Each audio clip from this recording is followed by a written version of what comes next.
चलिए स्टार्ट करते हैं। आज पढ़ रहे हैं मैग्नेटिक इफेक्ट ऑफ करंट का लेक्चर नंबर आपका 9 है। लास्ट क्लास में हम लोग ने पढ़ा था कि अगर किसी भी करंट कैरिंग कंडक्टर को प्लेस कर देंगे इसके अंदर हमारे यूनिफॉर्म मैग्नेटिक फील्ड के अंदर, तो जब भी हम यूनिफॉर्म मैग्नेटिक फील्ड के अंदर प्लेस करते हैं किसी करंट कैरिंग कंडक्टर को, तो हमने क्या पाया था, उसके ऊपर एक फोर्स लगता था। वो मैग्नेटिक फोर्स की वैल्यू क्या होती थी, I L B sine theta. या थीटा क्या होता था, जो वायर एंगल बनाता है with the direction of magnetic field. अच्छा ठीक है, तो अगर इसको वेक्टर में लिखना होगा तो हम लोग ने इसको अच्छे से प्रैक्टिस कर लिया है। क्या आ रहा था हम लोग का, बताइए। यहां पर अगर मुझे इसको वेक्टर में लिखना होगा तो we have the formula L cross cross. Cross word क्यों, क्योंकि ये वेक्टर प्रोडक्ट होता है ना। इसमें जो हमारा आउटकम आना चाहिए that will B vector quantity. तो यहाँ एल क्रॉस बी वो प्रैक्टिस कर लेते हैं। तो डायरेक्शन ऑफ एल मैं यहाँ बना देता हूँ, डायरेक्शन ऑफ एल वेक्टर ये हो गई और डायरेक्शन ऑफ मैग्नेटिक फील्ड ये हो गई। इनके बीच का एंगल कितना है, थीटा। तो एल क्रॉस बी का रिजल्टेंट यहाँ आने वाला है। तो कैसे करेंगे, स्क्रू रूल सबसे अच्छा होता है ना। आप स्क्रू के टिप को यहाँ करेंगे, फिर इसका आपको एल से बी की तरफ आना है, तो रोटेशन क्या हो जाएगा, क्लॉकवाइज, है ना। और यहाँ पर जब रोटेट करेंगे तो स्क्रू टाइट हो रहा है, जब टाइट होगा तो स्क्रू कहाँ जाएगा, अंदर। तो जो मोशन ऑफ स्क्रू होता है वो हमें डायरेक्शन देता है। तो यहाँ पे क्या आ गया, क्रॉस। क्या आ गया। तो इस तरीके से हम लोग वेक्टर भी सीख चुके हैं। यानी वी नो कि अगर किसी भी कंडक्टर को जिसमें करंट आई फ्लो कर रहा होगा उसको प्लेस कर देंगे किसके अंदर, हमें एक यूनिफॉर्म मैग्नेटिक फील्ड के अंदर, तो वहां पर हमें क्या देखने को मिलेगा, एक मैग्नेटिक फोर्स जिसकी वैल्यू होगी आई एल क्रॉस बी या फिर I B L sine theta. Okay, अब इसको आगे बढ़ते हैं। आज क्या फोकस करने वाले, इसमें हमने और भी देखा था कि अगर कोई भी ऐसे नॉन यूनिफॉर्म वायर होगा या कोई भी ऐसा टेढ़ा मेढ़ा वायर रखा हुआ है, तो इस केस में हमने कहा था कि स्टार्टिंग और एंड को हम क्या मानेंगे, यहां से शॉर्टेस्ट लेंथ लेंगे और जो एल है वो इस एल ए सी को रिप्रेजेंट करेगा। हमारे फॉर्मूले में जो आई एल क्रॉस बी आ रहा था उसमें जो ये एल है ये हमारे इस वायर के स्टार्टिंग और एंडिंग को रिप्रेजेंट करता है। इसके बीच में स्ट्रेट लाइन जोड़ोगे तो you will get LAC vector. ये बहुत इंपॉर्टेंट था क्योंकि इसके बेसिस पर ही एंगल निकलेगा। देखो जब LAC तुमने बना लिया ना तो एंगल तुम्हारा ये हो गया थीटा, गेटिंग। तो क्योंकि now you have the single straight vector. अगर एल वेक्टर स्ट्रेट नहीं होगा तो हमें हर इंस्टेंट पे टैंजेंट ड्रॉ करना पड़ेगा, which is very difficult, right. तो उसी को सिंप्लीफाई करके हम लोग ने ये बनाया कि भाई LAC और ये रहा मेरा बी वेक्टर, इनके बीच में करेंगे हम क्रॉस प्रोडक्ट तो हमें मिल जाएगा क्या, direction of resultant magnetic force. ठीक है, चलिए आज फटाफट आगे बढ़ते हैं। और इसमें आगे बढ़ने से पहले क्या करेंगे, ये भी हमने पढ़ लिया था, इसमें आपको सिखाया था कि अगर लूप ही पूरा क्लोज हो, जहां से स्टार्ट कर रहे हैं वायर पे वहीं खत्म हो गया, तो इसमें क्या हो जाएगा, L A C will become zero, है ना। तो अभी वेक्टर क्वांटिटी कोई दिक्कत नहीं है, जीरो होने से क्या हो जाएगा, टोटल फोर्स ही हमारा क्या हो जाएगा। तो यहां मैं लिख देता हूं F M becomes what, zero, है ना। ये सारी बातें ऑलरेडी हम लोग ने पढ़ ली थी। अभी क्या करेंगे, आगे बढ़ने से पहले जो आज का पूरा फोकस है कि हर बार हम क्या कर रहे थे, वायर को प्लेस कर रहे थे यूनिफॉर्म मैग्नेटिक फील्ड, यानी मैग्नेटिक फील्ड बदल नहीं रही थी। लेकिन आज क्या करने का टारगेट है, आज करेंगे क्या, पहले कुछ क्वेश्चंस करेंगे और उसके बाद इसी जो वायर को करंट करेंगे, वायर को इस तरीके से प्लेस करेंगे सच दैट वायर के एक एंड पर आपकी मैग्नेटिक फील्ड कुछ और है और दूसरे एंड पर कुछ और है, यानी नॉन यूनिफॉर्म मैग्नेटिक फील्ड की बात करने वाले हैं। तो नॉन यूनिफॉर्म मैग्नेटिक फील्ड होने से क्या होगा उसके बारे में भी चेक करने वाले हैं। बिफोर दैट सॉल्व करिए, कुछ क्वेश्चंस हैं, बहुत आसान है। इसमें सिंपल क्वेश्चन आपको दिख रहा है, सेमी सर्कुलर वायर है, उसको हमने प्लेस कर दिया किसके अंदर, एक हमारी यूनिफॉर्म मैग्नेटिक फील्ड के अंदर, काफी अच्छे से विजिबल है। क्रॉस मतलब मैग्नेटिक फील्ड इज इनवर्ड, अंदर की तरफ जा रही है स्क्रीन के, ठीक है। करंट वायर में आई है, ठीक है, रेडियस आर दिया गया है, इसके ऊपर आपको निकालना है कि कितना फोर्स लगेगा, ये यहाँ पे कुछ ऑप्शंस दिए गए हैं, ठीक है। चलो करो, सॉल्व करो फटाक से इसको।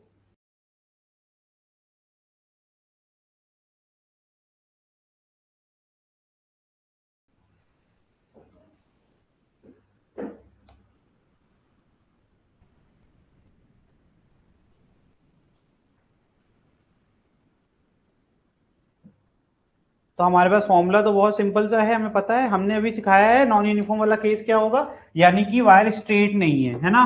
अभी जस्ट इसके ऊपर बात करके आ रहे हैं हम लोग, इसके ऊपर जस्ट अभी बात करी है कि जब भी स्ट्रेट वायर ना हो तो हमारे पास एक फॉर्मूला, नया फॉर्मूला क्या था, आर्बिट्रेरी वाली के लिए आई एल ए सी, है ना, क्रॉस बी, है ना। ये हमने अभी जस्ट फॉर्मूला पढ़ा है है ना। अब इसको अप्लाई करने का आ गया टाइम, तो यहां पर what is L A C, L A C will be what, ये स्ट्रेट लाइन है ना, यही तो होगा मेरा एल ए सी, है ना। एल ए सी से भी मैं डायरेक्टली निकाल सकता हूं, इस क्वेश्चन को सॉल्व कर सकते हो। तो आई थिंक इतना आसान है कि आपको ये तुरंत इसका आंसर मिल जाना चाहिए।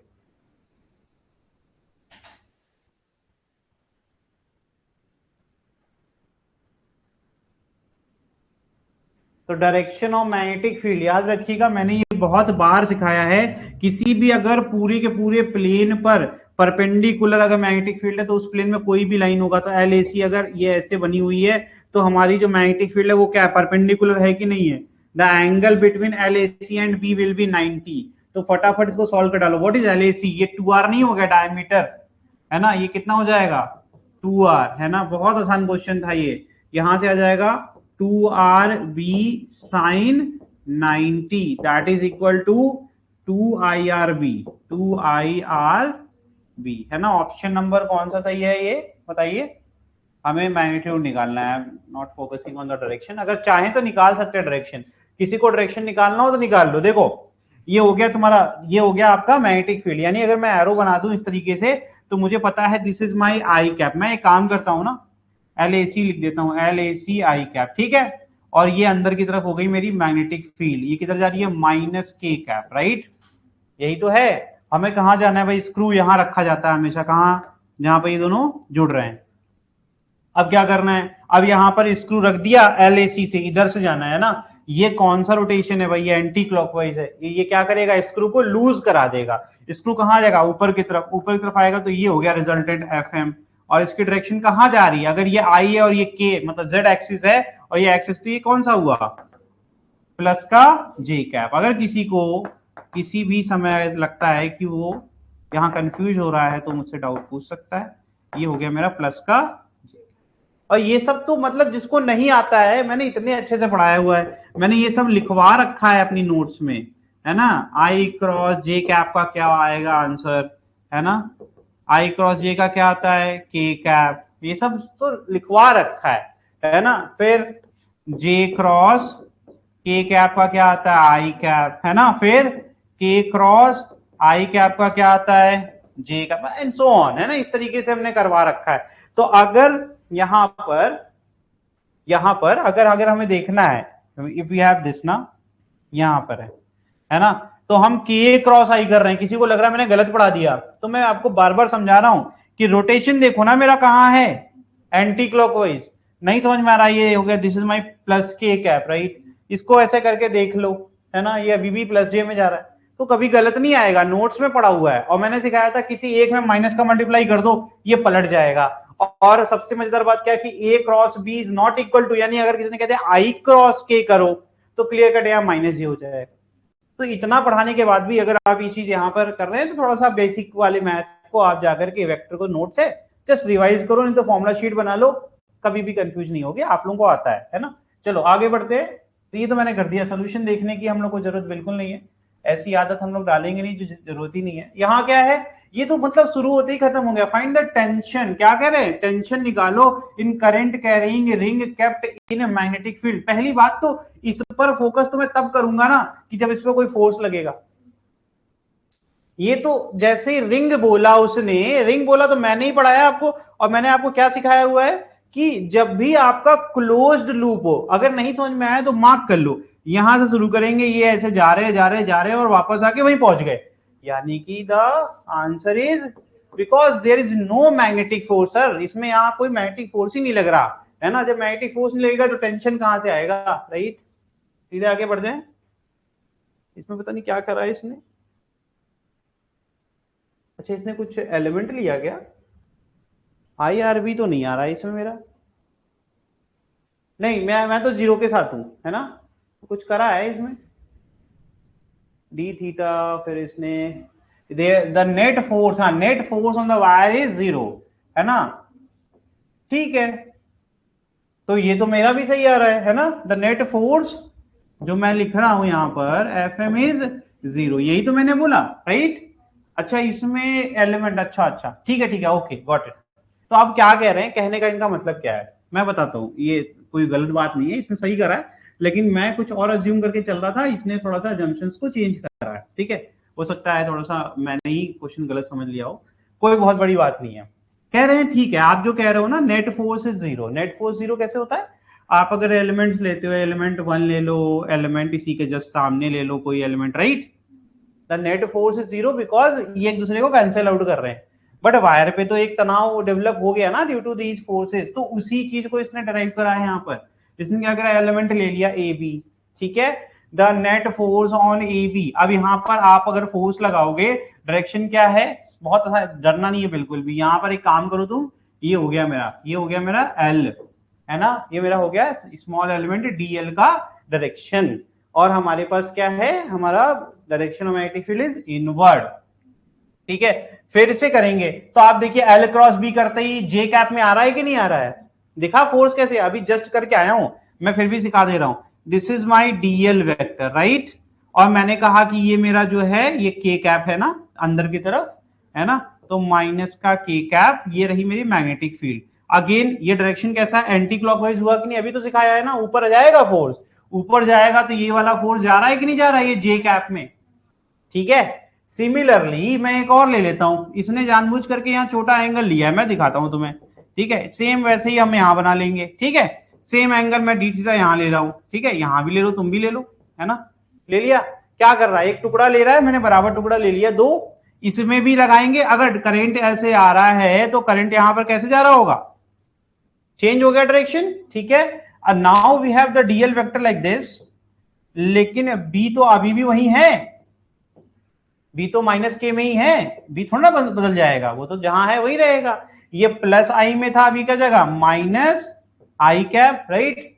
Again we will move like this, है ना। अब यहां से अपन क्या करेंगे, घूमेंगे फिर से, है ना। तो अब यहां से जब करोगे तो अब तुम्हारा स्क्रू नीचे नहीं जाने लगेगा, क्लॉकवाइज आ गया, तो अब इसको नीचे, यानी यहां पर भी कहां लग रहा है फोर्स, लग रहा है कि नहीं लग रहा है, डाउनवर्ड। यानी कि हर पोर्शन में प्रूफ कर दिया मैंने ये चीज कि हर पोर्शन पे आउटवर्ड फोर्स लग रहे होंगे मैग्नेटिक फील्ड की वजह से, और इस करंट के फ्लो होने से हर तरफ आउटवर्ड। नेट फोर्स जीरो हो गया बिकॉज हर पेयर एक दूसरे को कैंसिल कर देगा। लेकिन टेंशन पे आते हैं वापस, यही मुझसे थोड़ा सा सिली मिस्टेक हुआ, लेकिन मैं कोई बात नहीं, अभी इसको हम लोग चेक करेंगे।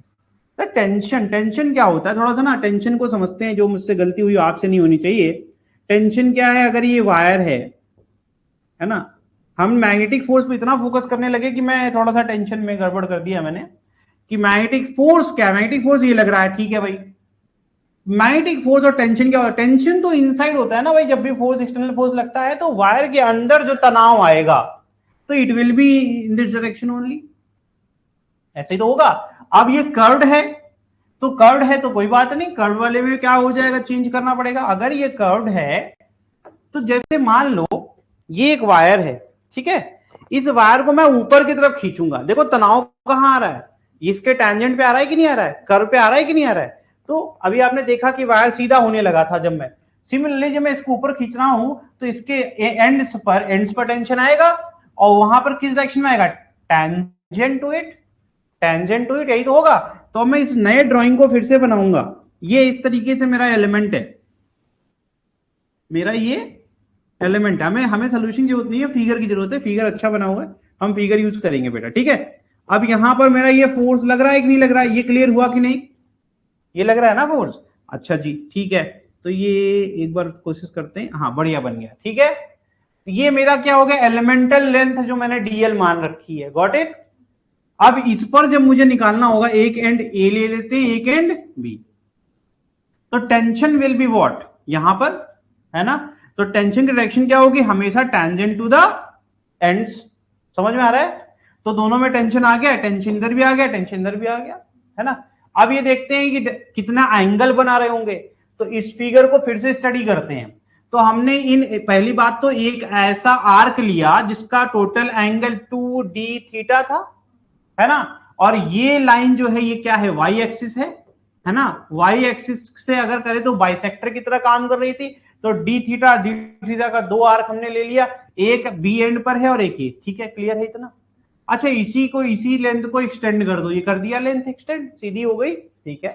बताओ tangent will be always at the 90, ये this is radius, right, this is radius. Radius वाली जो लाइन होती है, क्या वो टैंजेंट के हमेशा परपेंडिकुलर नहीं होती है? होती है ना, वेरी गुड। ठीक है, यानी कि दिस लाइन अब यहां पर देखो, ये एक एंगल यहां डी थीटा बन रहा है, ठीक है। और अगर हमें कुछ नहीं समझ, जिसको मतलब बिल्कुल भी हमें नहीं आ रहा है समझ में, तो दिस इज अगेन, ये अगर कॉर्ड बना हुआ है, देखो ए बी का कॉर्ड बना है कि नहीं बना है? सो कॉर्ड ही तो कहते हैं, कॉर्ड कहते हैं कि नहीं कहते हैं, ठीक है। तो अगर इसको बना देंगे तो again this is again a 90 degree, right. तो this is 90 minus D theta, is it okay? तो बचा क्या, ये पूरा एंगल भी 90 है, तो ये कितना बचा, D theta. Is it okay और नॉट? अच्छा जी, अब यहां पर ये वाला एंगल हमारा टारगेट है, देखते हैं ना, ध्यान से देखते हैं ना, गलती नहीं करनी है। नाउ टेल मी, ये डॉटेड लाइन और ये वाली लाइन, ये टी वाली लाइन, क्या ये 90 नहीं बना रही? ये रेडियस हो गया और ये टेंशन हो गई, है ना। तो अगर ये पूरा भी, ये वाला पूरा भी 90 है, तो ये डी थीटा निकाल दिया मैंने, तो ये कितना आ गया, 90 माइनस, आसान है कि नहीं है? बस एंगल से खेलना है, बेसिक है एकदम। ठीक, फिर से पेयर देखो ध्यान से, 90 वाला पेयर बदल रहा हूं सिर्फ मैं। अब मुझे ये है, अब मैं बस ब्लू लाइन पे फोकस करना चाहता हूं। तो जो ये वाली लाइन, कॉर्ड वाली लाइन आगे जा रही है, क्या ये एक्स एक्सिस है कि नहीं है ना, एक्स एक्सिस। क्या ये वाली जो लाइन है जहां पर T sine theta D theta था, क्या ये वाई एक्सिस के पैरेलल लाइन नहीं बनी है क्या? तो ये वाई एक्स, यानी इनके बीच का एंगल भी 90 है कि नहीं? और अगर ये वाला एंगल 90 माइनस डी, तो बचा कितना, D theta. Is it okay? वैसे अगर आप इसको 2-3 बार प्रैक्टिस कर लेंगे ना, तो अगली बार कभी इतनी मेहनत नहीं करनी पड़ेगी।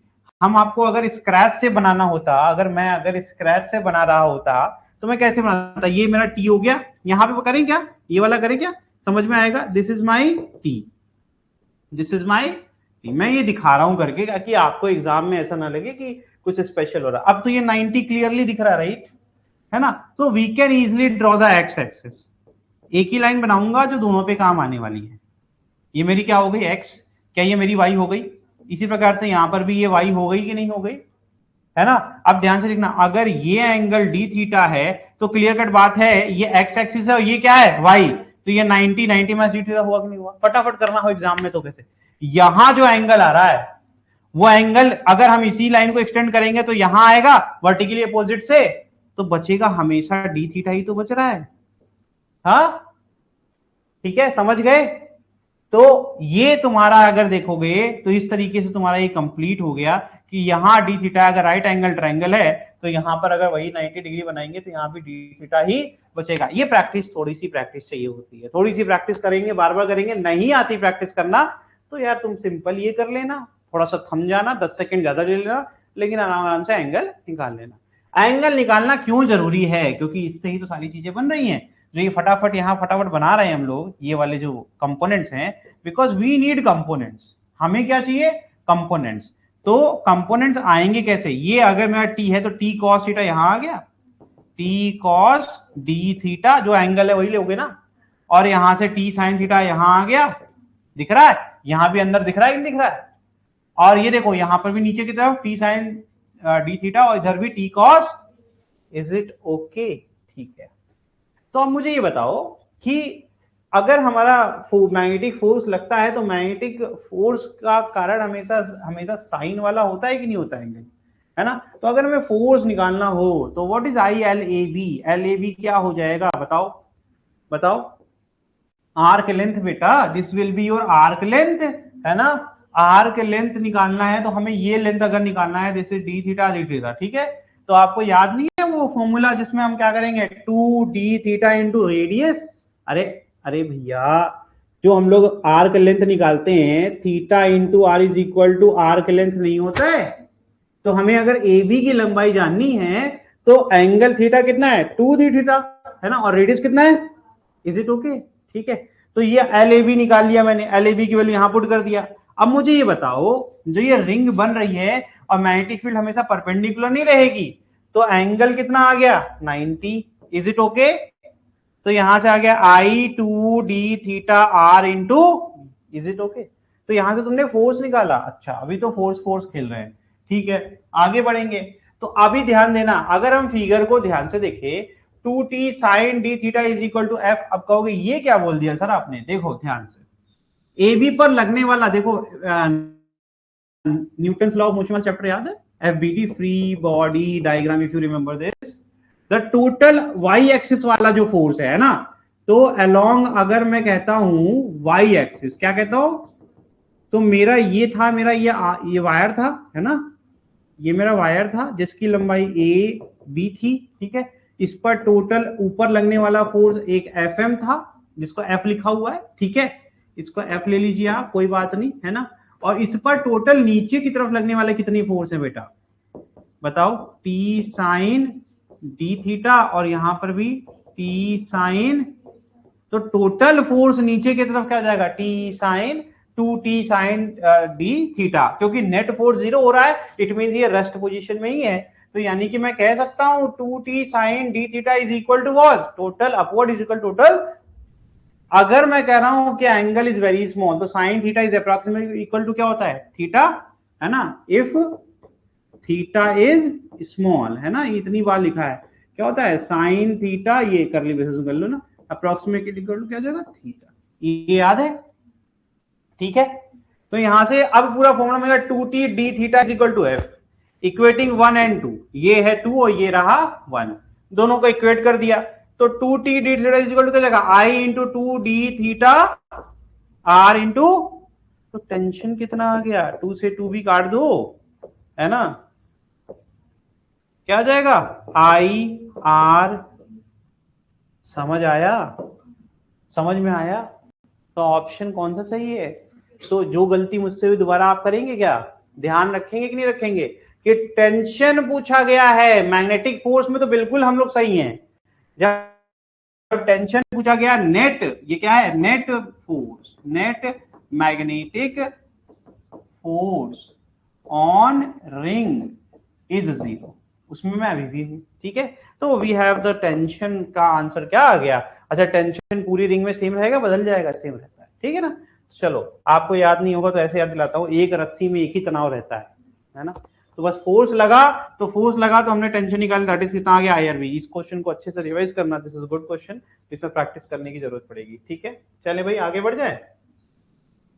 Now we have this non uniform magnetic field वाला केस, इसको पढ़ते हैं थोड़ा सा, ऑलरेडी सब बना के रखा है ताकि टाइम ना वेस्ट हो, तो क्या है, force on the finite current carrying wire, ये याद है ना आपको, ये इनफाइनाइट वाला वायर लेते थे, तो हमने क्या करा ना, मैग्नेटिक फील्ड क्रिएट कैसे हो रही है, हर बार हम पढ़ते थे तो कहते थे कि मैग्नेटिक फील्ड ऑलरेडी है वहां पर, लेकिन अब मैं दिखा रहा हूं कि आ कहां से रही है, गेटिंग, तो हमारे पास इनफाइनाइट वाला वायर है, उसमें करंट I1 फ्लो कर रहा है और उसके कारण ये मैग्नेटिक फील्ड क्रिएट हो रही है, तो अब मुझे ये बताओ, ये पूरे डेरिवेशन में इसका जो मैग्नेटिक फील्ड का फॉर्मूला था, इसमें ये जो दूरी होती है परपेंडिकुलर डिस्टेंस, इसका इंपॉर्टेंट रोल होता है कि नहीं होता है, ये दूरी बढ़ती जाएगी तो मैग्नेटिक फील्ड घटती जाएगी, तो यही हम यहां पर प्रूफ करने वाले हैं, वी हैव दिस फॉर्मूला, बताओ mu naught 2 I1 upon 4 pi into A, ये फॉर्मूला ऑलरेडी पढ़ चुके हैं, तो अब जब पहला जो हमने हॉरिजॉन्टली प्लेस कर दिया एक करंट कैरिंग वायर को इन अ मैग्नेटिक फील्ड, अभी मैग्नेटिक फील्ड कैसी है, दिस इज नॉन यूनिफॉर्म,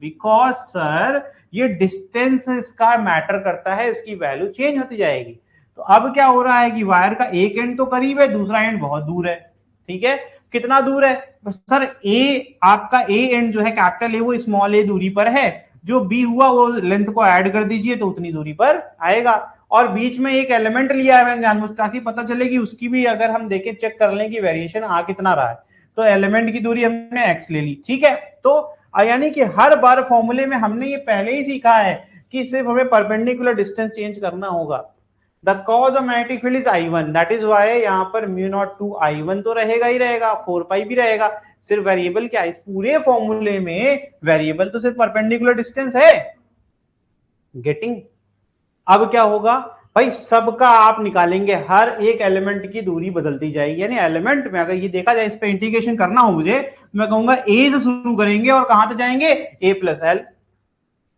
ए से शुरू करेंगे और कितना जाएंगे, एल एक्स्ट्रा जा रहे हैं तो ए प्लस इतनी दूरी तक जाएंगे ना, तो एलिमेंट आपका dx स्टार्ट करेगा फ्रॉम a और इंटीग्रेशन में खत्म कहां करेगा, a प्लस एल, समझ में आ रहा है कुछ कुछ, तो ये मैंने एक एंड b के लिए भी लिखा हुआ है, 2 I1 अपॉन क्या जाएगा अब a plus, is it okay, तो आपने देखा कि magnetic field is not uniform. हर बार पढ़ते आए थे कि मैग्नेटिक फील्ड यूनिफॉर्म है, इस बार देखने को मिल रहा है मैग्नेटिक फील्ड यूनिफॉर्म नहीं है। समझ में आया कुछ कुछ? ये क्या लिखा है मैंने लिखा यार स्मॉल एलिमेंट पर कितना लग रहा है ना, तो स्मॉल एलिमेंट पर लगने वाला फोर्स, तो फोर्स के लिए अब ये फॉर्मूला याद होना चाहिए। The formula was very simple, मैं यहां लिख देता हूं। मैग्नेटिक फोर्स का फॉर्मूला क्या होता है? करंट, करंट ये कौन सा होता है? करंट इनसाइड द वायर, है ना, इनसाइड द, जो वायर आपका प्लेस किया गया है ना, प्लेस्ड इन मैग्नेटिक फील्ड। फिर यहां होता था एल क्रॉस बी, है ना। ये फॉर्मूला है, याद रखो इसको, क्योंकि अभी गलती होनी स्टार्ट हो जाएगी। आप इस बी के फॉर्मूले से कंफ्यूज होने लगेंगे। This is the length of the element, this is the current inside the element. Current इसमें फ्लो कर रहा है, वो दूसरा करंट हुआ ना I2। I1 तो वो करंट है जो हमारे मैग्नेटिक फील्ड क्रिएट करने के लिए इस्तेमाल हो रहा है। अब मैग्नेटिक फील्ड का फॉर्मूला है, यानी ये लिखा है ILB लिखा है, ठीक है। तो बी क्या हो गया? Mu naught 2I upon 2I1 upon, समझ में आ रहा है? ये सिली मिस्टेक बहुत भारी पड़ती है, समझ में आ रहा है? अच्छा ये बताइए, मैग्नेटिक फील्ड इज इनवर्ड। अब उसमें कोई भी आपका वायर कैसे भी प्लेस कर दीजिए, अरे मैं ऐसे भी प्लेस कर दूंगा बेटा तो भी फर्क नहीं पड़ता। मैंने कितनी बार सिखाया, पूरे प्लेन के परपेंडिकुलर है तो सारी की सारी लाइनों के परपेंडिकुलर वो ऑटोमेटिकली हो गया, ठीक है। तो यहाँ साइन 90 क्लियर हो गया कि नहीं हो गया? इसीलिए यहाँ पर मैंने नहीं मेंशन किया, ओके। तो ये बड़ा ही आसान है। अब इसको आगे देखो, तो क्या ये फॉर्मूले समझ में आ रहे हैं कि नहीं आ रहे हैं? अब यहाँ क्या कर रहे हैं हम यहाँ पर इंटीग्रेशन कर रहे हैं। तो ए से शुरू करेंगे, कहां तक जाएंगे? ए प्लस, इज इट ओके? ठीक, ए प्लस एल, समझ गए? तो इंटीग्रेट जब पूरा करोगे तो आपके पास जो फॉर्मूला आगे बन के आएगा, इसी को सॉल्व कर लो ना। तो यहां पर x क्या जाएगा? 1/x दिया गया है, तो यहां पे याद रखना, हमेशा याद रखना, इंटीग्रेशन ऑफ 1/x dx क्या होता है? log बेस x, है ना, याद रखना ये बात। तो ये क्या हो जाएगा? ln बन जाएगा, इसी log बेस, चलो ये इस वाली स्लाइड पे लिख दूंगा, ऐसी कोई बात नहीं है। इसी log बेस e को हम चाहें तो लिखते हैं ln, क्या लिखते हैं, है ना। तो log बेस e का कन्वर्जन ये होता है ln, ठीक है। तो आगे जब करेंगे तो वी हैव दिस, है ना।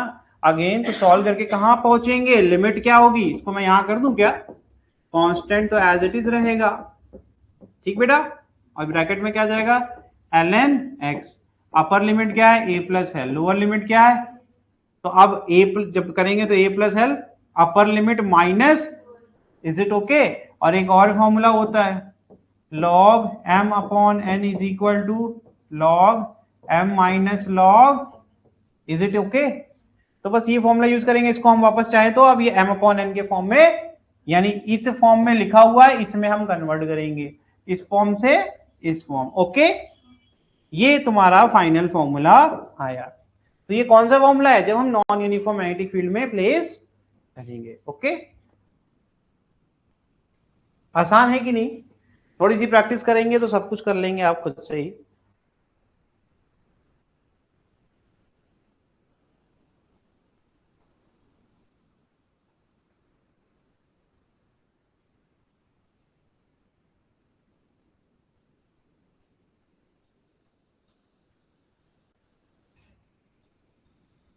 आगे बढ़ जाएं,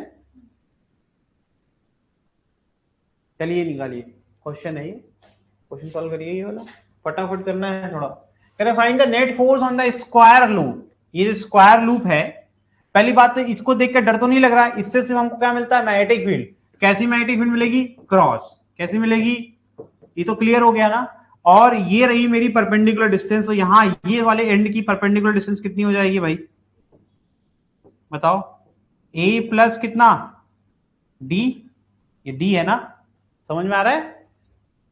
तो पहली बात तो हम इसको ना अगर एक साथ देखेंगे, चालाक समझो कैसे बनोगे तुम लोग। यहाँ पे एक साथ मत देखो, 4 वायर देखो तुम, क्या देखो? 4 वायर।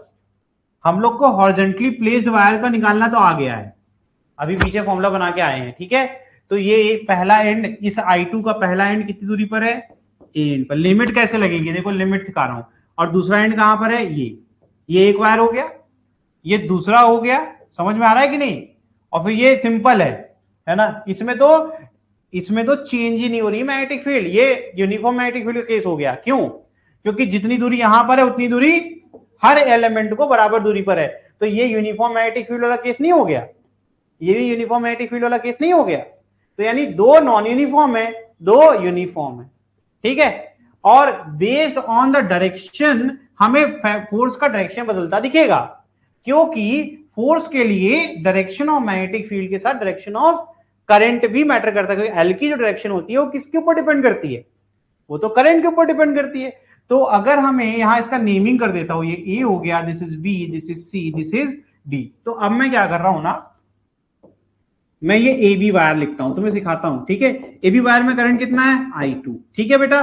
और इस पर डायरेक्शन क्या है, डायरेक्शन ऑफ मैग्नेटिक फील्ड मैंने क्रॉस बना दिया जानबूझ करके, ताकि तुम्हें मिलता रहे। अच्छा, मैग्नेटिक फील्ड यहां से यहां तक, ये कैसा केस है सर, ये नॉन यूनिफॉर्म वाला केस है ना, मैग्नेटिक फील्ड, क्योंकि परपेंडिकुलर डिस्टेंस चेंज होगी। तो यानी कि अगर हमारे पास पीछे ऑलरेडी फॉर्मूला है तो हम दो बार नहीं करेंगे एफ ए बी का, क्योंकि हमें फोर्स ही तो निकालना है ना बेटा। एफ ए बी का फॉर्मूला क्या हो जाएगा बताओ, म्यू नॉट I1 I2, है ना। रुको पहले सिखाता हूं, ये ठीक है। फिर क्या हो जाएगा, एल एन, यहां से अपर लिमिट क्या हो जाएगी, ए प्लस डी अपॉन ए, ठीक है। नीचे क्या जाएगा, 4 पाई। इज इट ओके, ठीक है। सॉरी 2 पाई है, 2 पाई है ना। अच्छा वो कट गया था ना 2, अच्छा ठीक है ठीक है।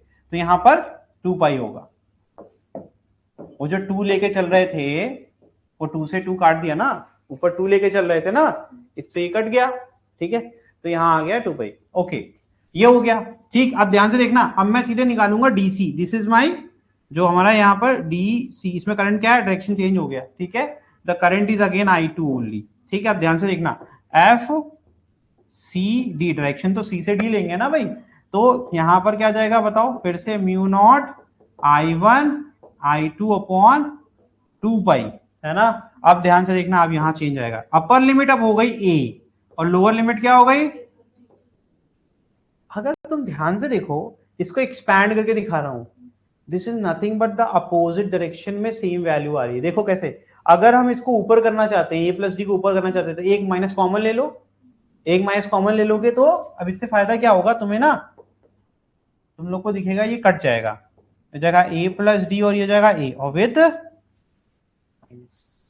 अगर दिस डायरेक्शन वाज पॉजिटिव तो I2 की डायरेक्शन चेंज हो गई, नेगेटिव हो गया। तो ये अगर यहां ही माइनस I2 कर दे तो काम हो जाएगा कि नहीं हो जाएगा। लेकिन मैं कह रहा हूं प्रैक्टिकल तरीका समझो, यहां क्या था, ऐसे लिखा हुआ था log a minus log a plus D. मैंने कहा एक माइनस कॉमन ले लो, तो माइनस कॉमन लोगे तो क्या होगा बताओ, तो हो जाएगा log a प्लस डी पहले आ जाएगा और माइनस में आ जाएगा log, और ये माइनस साइन लग जाएगा, है ना।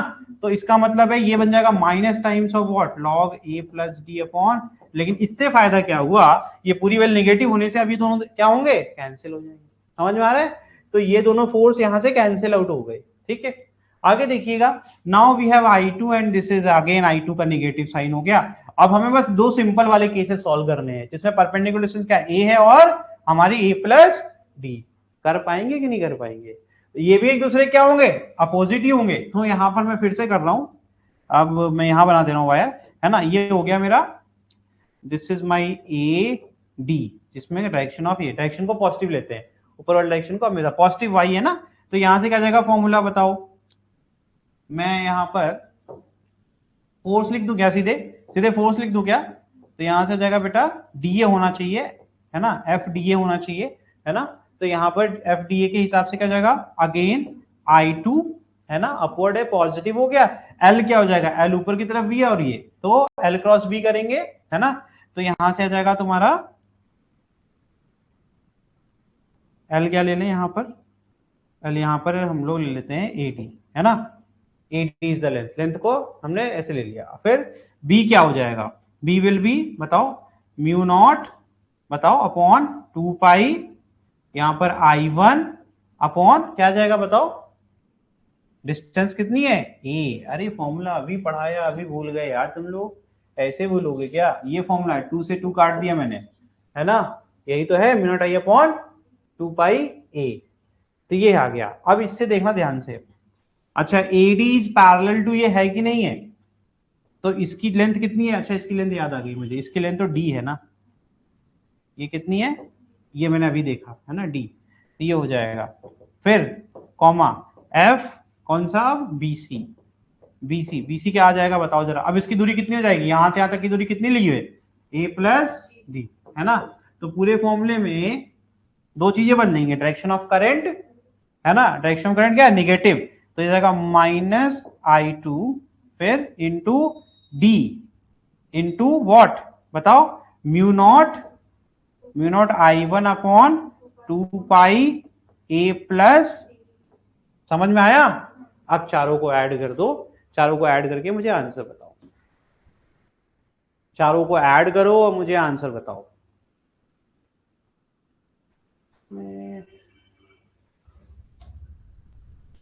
डायरेक्शन भी निकाल लेंगे आराम से, कोई दिक्कत नहीं। जब करंट की डायरेक्शन आपने ले लिया साइन, तो डायरेक्शन का काम करेगा वो। तुमने ऑलरेडी क्या करा हुआ है सब में, डायरेक्शन के लिए करंट को ले लिया है निगेटिव, तो दोबारा दोबारा मत कर देना, ठीक है, ऑटोमेटिकली वो अपोजिट हो चुके हैं।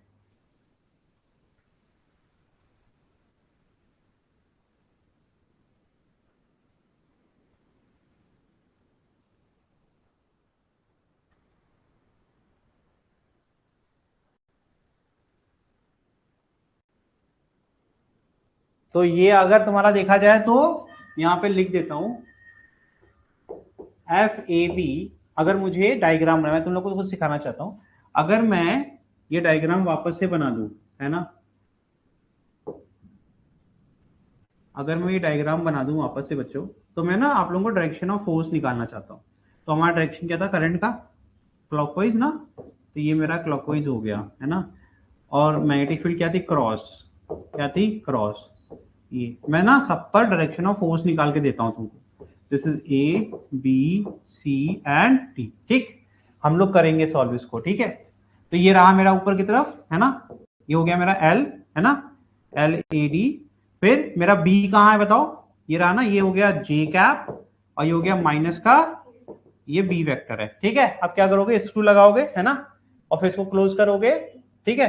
तो यू विल गेट व्हाट, बताओ, टाइट हो रहा है, तो ये हो जाएगा तुम्हारा आउटवर्ड फोर्स, ठीक। अब इस पे लगाओगे तो इसका जस्ट अपोजिट होगा कि नहीं होगा, अरे भाई अभी तो बताया माइनस साइन लगा रहे हैं, ठीक। फिर इस वाले में भी लगा के देखो, तो ये क्या है, एल हो जाएगा आई कैप में, है ना, ये हो जाएगा एल ए बी, और अब अगेन ये क्या है, और अभी करके आए थे, ये कहां जाएगा, जे कैप में, ये हो जाएगा बी वेक्टर इन माइनस का के कैप, और अभी सिखाया था मैंने, ये कौन सा डायरेक्शन है, एंटी क्लॉकवाइज, तो कहां जाएगा, अपवर्ड, ठीक। और इसमें क्या जाएगा, उसी का जस्ट अपोजिट। तो ये तेरा हो गया एफ ए बी, ये हो गया तेरा एफ सी डी, है ना, और ये हो गया तेरा एफ डी ए, और ये क्या हो गया तेरा एफ बी सी।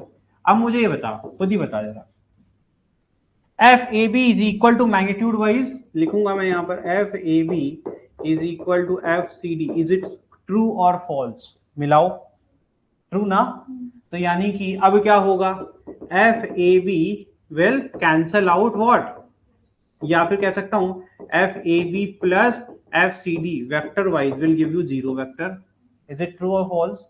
तो एफ नेट बचा कितना, तो एफ नेट बचा सर एफ डी ए, या सॉरी कौन से दो बचे, एफ बी सी और प्लस एफ, यही तो दो बचे, बाकी तो दो कैंसिल हो गए, ठीक है। जरा वैल्यू पुट करो जरा, अगर हम इनके बीच का एंगल ले रहे हैं तो ऑटोमेटिकली निगेटिव साइन आ रहा है कि नहीं आ रहा है, तो सिंपल हमें क्या करना है, सिंपल सब्ट्रैक्शन करना है, क्योंकि एंगल कितना है 180, अभी तो सिखाया था, माइनस साइन आ जाएगा, है ना। चलो, तो यहां पर क्या आ जाएगा, ये पूरा सॉल्व होकर के क्या आएगा पूरा, इफ यू रिमेंबर, अगर कुछ याद हो तो क्या आएगा, सीधे वैल्यू पुट करो, वैल्यू क्या क्या है भाई, एफ बी ए क्या है, सॉरी एफ बी सी कहां लिखा हुआ है, वो कोने में लिखा हुआ है ना, तो एफ बी सी से माइनस आई टू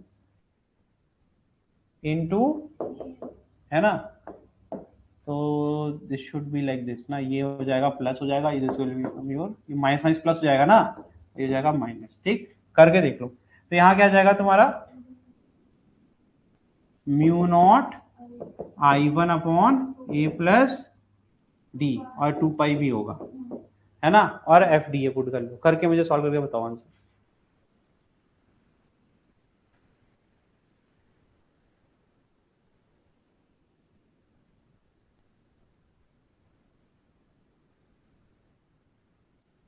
तुम सिंपल एडिशन करोगे ऑटोमेटिक सब्ट्रैक्ट हो जाएगा वो, ठीक है।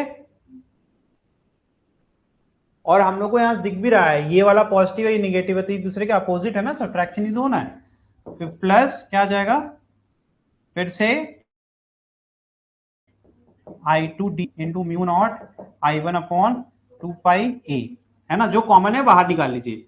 तो म्यू नॉट आई मुझे दिख रहा है म्यू नॉट I1 I2 और डी मुझे दिख रहा है और 2 पाई दिख रहा है, इतना तो सब में दिख रहा है ना। तो यहां से क्या जाएगा बताओ बेटा, -1 अपॉन ए प्लस डी प्लस 1 अपॉन ए, राइट।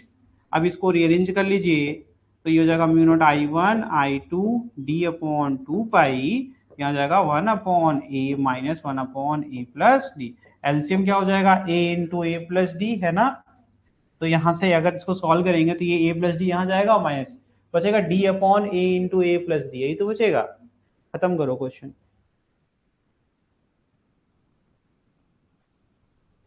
तो इससे कि अगर हम देखें तो this will become mu naught I1 I2 D और ब्रैकेट के और नीचे आ जाएगा 2 पाई और ब्रैकेट में आ जाएगा d upon a into A plus D, bracket खोलोगे the final answer should be mu naught I1 I2 D square upon 2 pi a into A plus, यही मेरा आंसर है। और देखो जरा इसमें कौन सा वाला आ रहा है, ये नहीं होगा, ये नहीं होगा, इसमें स्क्वायर है, इससे ये वाला होगा फिर, है ना। ये भी नहीं होगा, ये देखो यहाँ ए स्क्वायर है। सब कुछ जब तक मिला मत लो तब तक टिक मत करना, ठीक है। तो mu naught I1 I2 D square upon 2 pi A into A plus, आया क्वेश्चन समझ में कैसे करना है ऐसे क्वेश्चंस को। तो ये सिर्फ आपकी प्रैक्टिस के ऊपर है, ठीक है। जब भी देख लो एंगल कितना, दो वेक्टर इसमें 180 सब्ट्रैक्ट कर दो चुपचाप, है ना। और जब देखो 90 है तो फिर अंडर रूट वाला फॉर्मूला लगेगा ए स्क्वायर प्लस बी स्क्वायर। तो ये सब टेक्निक्स जो है बेसिक मैथ से आ रही है। कितना भी पढ़ा लूं पूरी फिजिक्स में, हर दिन हर न्यूमेरिकल में बेसिक मैथ ही काम आएगा। सिर्फ फॉर्मूला आइडेंटिफाई करने तक तुम्हारी फिजिक्स है, उसके बाद तो वेक्टर किया मैंने, ये सारा बनाया कि नहीं बनाया। तो अब ये चीजें से आप भाग करके कभी फिजिक्स में आप जीत नहीं सकते हैं। एक्चुअली हमारी प्रॉब्लम छोटी सी है और हम बहुत बड़ा उसको हुआ बना करके चल रहे हैं, समझ में आ रहा है। तो you guys already know all the concepts, बस प्रॉब्लम क्या है कि हम ये डायरेक्शंस नहीं निकाल पाते, हम अज्यूम, जबकि मैंने कुछ नहीं किया, हमारे पास कार्टेशियन सिस्टम है। मैंने हमेशा कहा है, इवन ऑप्टिक्स में भी मैं कहूंगा, कभी स्पेशल कुछ बनाओ ही नहीं। ये हो गया पॉजिटिव, ये हो गया मेरा पॉजिटिव y, ये ऑलरेडी निगेटिव है और ये भी सिंपल, मैंने इतना ही रखा। मैंने कहा भाई ये ऊपर जा रहा है तो ये भाई यहाँ पर पहली बार डायरेक्शन पॉजिटिव है, this is plus I2 and this is minus I2 because it is going downward. समझ में आ रहा है। तो इस तरीके से भी देखेंगे। और अगर कुछ नहीं आता, this is positive x this is negative x, जिसको अभी भी नहीं आ रहा तो भी देख लो, यहां से भी ये बैलेंस हो जाएगा, समझ में। और यहाँ टग ऑफ वॉर हो रहा है तो एक दूसरे को काटने वाले ही हैं हम। लेकिन जब भी नेट फोर्स निकालेंगे तो एडिशन करेंगे, लेकिन क्योंकि मैंने साइन कन्वेंशन यहाँ यूज कर लिया तो ये निगेटिव आ जाएगा, ये वाला और ये वाला ऑटोमेटिकली। तो अगर चीजों को बहुत सिंपल रखोगे तो you can easily do any type of question. हम लोग कोई आसान क्वेश्चन नहीं कर रहे हैं, ये आसान क्वेश्चन नहीं है, बट मैं ये समझा रहा हूं कि if you break the question, छोटे छोटे हिस्सों में बांट देने से डिफिकल्टी होती क्या है, सिर्फ आपको कंफ्यूज करना। डिफिकल्टी का मतलब कंफ्यूज कर दो बच्चे को, इतना कंफ्यूज कर दो कि वो क्वेश्चन से गिव अप कर दे। तो it is totally up to you कि देखो हम लोग अभी कर रहे हैं, आपको 90% चीज समझ में आ जाती है। क्यों? क्योंकि मैं चीजों को एकदम स्ट्रक्चर्ड वाइज में ब्रेक करता हूं। सबसे पहला काम मैंने आपको अगर सिखाया होगा तो आपको देखिए मैंने जानबूझ करके ये दोनों किया, क्योंकि हम नॉन यूनिफॉर्म दिखा रहा हूं मैं कि नॉन यूनिफॉर्म का इफेक्ट ही नहीं हुआ इस क्वेश्चन में। और ये एक अच्छा क्वेश्चन इसलिए माना जाएगा बिकॉज इसमें दोनों कंसेप्ट का मर्ज है। इसमें आपको अलग अलग मैंने पढ़ाया, नॉन यूनिफॉर्म और यूनिफॉर्म, लेकिन एप्लीकेशन एक साथ हुआ। यही होता है कॉम्पिटिटिव एग्जाम, कि आप टुकड़ों में चीजें पढ़ते हो लेकिन जब एक सवाल बनता है वो सवाल उन सारे टुकड़ों का एक साथ एप्लीकेशन होता है। और यही जिसने बच्चे ने समझ लिया और चीजों को एकदम स्ट्रक्चर कर लिया, कोई बात नहीं कि इन सब चीजों को एक साथ हम देखने की कोशिश करेंगे। तो पहला स्टेप क्वेश्चन सॉल्व करने का आपका सवाल हो गया कि हमने ये ड्राइंग बना ली, ठीक है। दूसरा जो है वो सिर्फ बेसिक मैथ में है, तो यानी उसके जब आपने ये बड़ा काम कर लिया तो बेसिक मैथ तो सब में एक ही लगेगा ना, वेक्टर तो सब में एक ही नियम चलाएगा, है ना। आपका डिवीजन मल्टीप्लिकेशन ये सब तो एक ही प्रोसेस में चलेंगे। तो ये तुम लोग के ऊपर है कि अपने आप को कितना स्किल्ड करके एक स्ट्रेटजी के तरीके से पढ़ोगे तो अब टाइम कम है, अभी कंफ्यूज होने का टाइम नहीं है। आप अगर अभी भी इमोशनल होकर के पढ़ रहे हैं फिजिक्स तो भैया आप पहले से बहुत गलत कर रहे हैं, क्योंकि आप हमेशा गिव अप मोड में रहेंगे फिर, क्योंकि जब इमोशंस होते हैं ना उसमें क्लाउडी दिमाग हो जाता है, भ्रमित रहता है ये क्यों नहीं हो रहा है। क्योंकि ज्यादातर आप 10 घंटे पढ़ लिया आज, तो पहले से एज्यूम कर लोगे कि मैंने 10 घंटे पढ़ा तो सवाल तो लगना ही चाहिए। भाई तुम 10 घंटे क्या पढ़ रहे हो, वो सवाल से रिलेटेड है भी या नहीं है। और 90% टाइम फिर उसके बाद हम इमोशनल होकर रोने लगते हैं या फिर हम गिव अप कर देते हैं कि हमने तो 10 घंटे पढ़ाई करी, हमारा आउटपुट नहीं है। समझ में आ रहा है कि नहीं?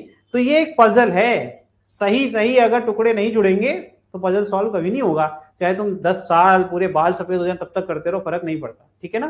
तो ये हो गया। अब इसी के ऊपर है, आप देखो यहाँ पर आने वाले जो टॉपिक्स है ना, इसको आप अब यहाँ पे आपके स्किल है कितनी जल्दी आप डायरेक्शन पकड़ लो। नाउ यू हैव दिस, है ना? अभी मैंने ये क्वेश्चन जो पढ़ाया इसमें मैंने दिखाया आपको कि डायरेक्शन फोर्स की तब पलटती है जब करंट की डायरेक्शन बदलती है। ये मैंने भी सिखाया तुम्हें डायरेक्ट तरीके से, और अब देखो डायरेक्टली यहां अप्लाई हो रहा है। अगर तुमने डायरेक्शन नहीं बदली, देखो यहां पर ये दो वायर हैं, तो अगर ये दोनों वायर एक दूसरे पर बल लगाएंगे बेटा तो उसका कारण क्या होगा? इसमें सब कुछ लग रहा है, पूरी फिजिक्स अभी हमने जितनी पढ़ी मैग्नेटिक की सब लग रही है। पहले तो मैग्नेटिक फील्ड चाहिए, क्योंकि फोर्स का फॉर्मूला जिसको याद नहीं है इसे लिख लिया करो, आई एल क्रॉस, सिंपल। पहले तो मुझे करंट चाहिए, करंट मिल गया, ठीक। दूसरा कि मुझे मैग्नेटिक फील्ड चाहिए, करंट तो अपना चाहिए लेकिन मैग्नेटिक फील्ड अपनी नहीं चाहिए। ये याद रखना, ये जिस मैग्नेटिक फील्ड में प्लेस करते हैं, ये करंट जो वायर के अंदर फ्लो कर रहा है ना, तो करंट तो इसको खुद का चाहिए, लेकिन मैग्नेटिक फील्ड इसकी नहीं लग सकती, तो किसकी लगेगी? और कोई तो है नहीं। तो यानी कि इसकी मैग्नेटिक फील्ड को अगर मैंने B1 नाम दिया तो B1 will apply on this wire number 2, this is wire number 1 and this is wire number, समझ में आया? तो वॉट एवर फोर्स कह रहे हैं, यहां पे लिखो, यहां पे लिखो कि whatever force on second wire, है ना, is due to magnetic field set up by wire 1। Wire 1 के द्वारा जो मैग्नेटिक फील्ड सेटअप की गई उसके कारण ही इसके ऊपर फोर्स लग रहा है, नहीं तो फोर्स नहीं लगेगा। समझ में आया? तो now you have the understanding. अगर अब इसको हम बता देते हैं डायरेक्शन वाली फोर्स के डायरेक्शन की बात, तो अब जो मैग्नेटिक फील्ड सेटअप हो गई बेटा, अगर हमें राइट हैंड कर्ल याद है, ये देखो, है ना, तो इट इज इनवर्ड, है ना, क्रॉस। सिमिलरली इसके लिए करेंगे तो अब यहां पर इसके लिए क्या हो गया, डॉट, इसके लिए क्रॉस, लेकिन इसके लिए डॉट। लेकिन क्या ये दोनों 90 डिग्री पर हैं कि नहीं है?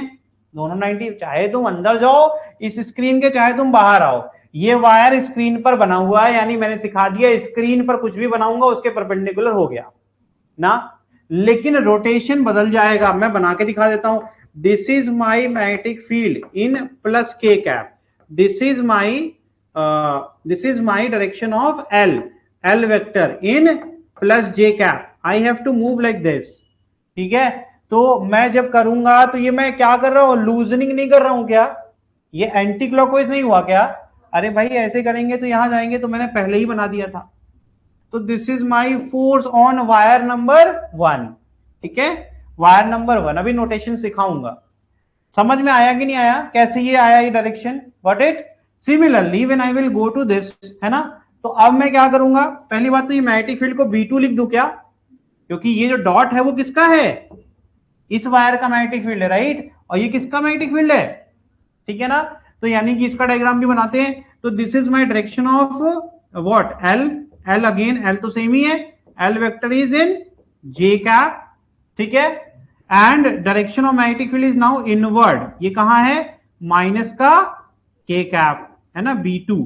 अब मुझे बताओ क्या होगा, अब फिर से मैं जाऊंगा यहां से, है ना, तो ये किधर को जा रहा है, देखो J क्रॉस माइनस के, है ना, इट विल बी ऑलवेज, ये टाइट हो रहा है, टाइट होगा तो कहां जाएगा, माइनस का आई कैप, माइनस का, ये माइनस का आई कैप है कि नहीं है, हाँ बताओ, इज इट ओके?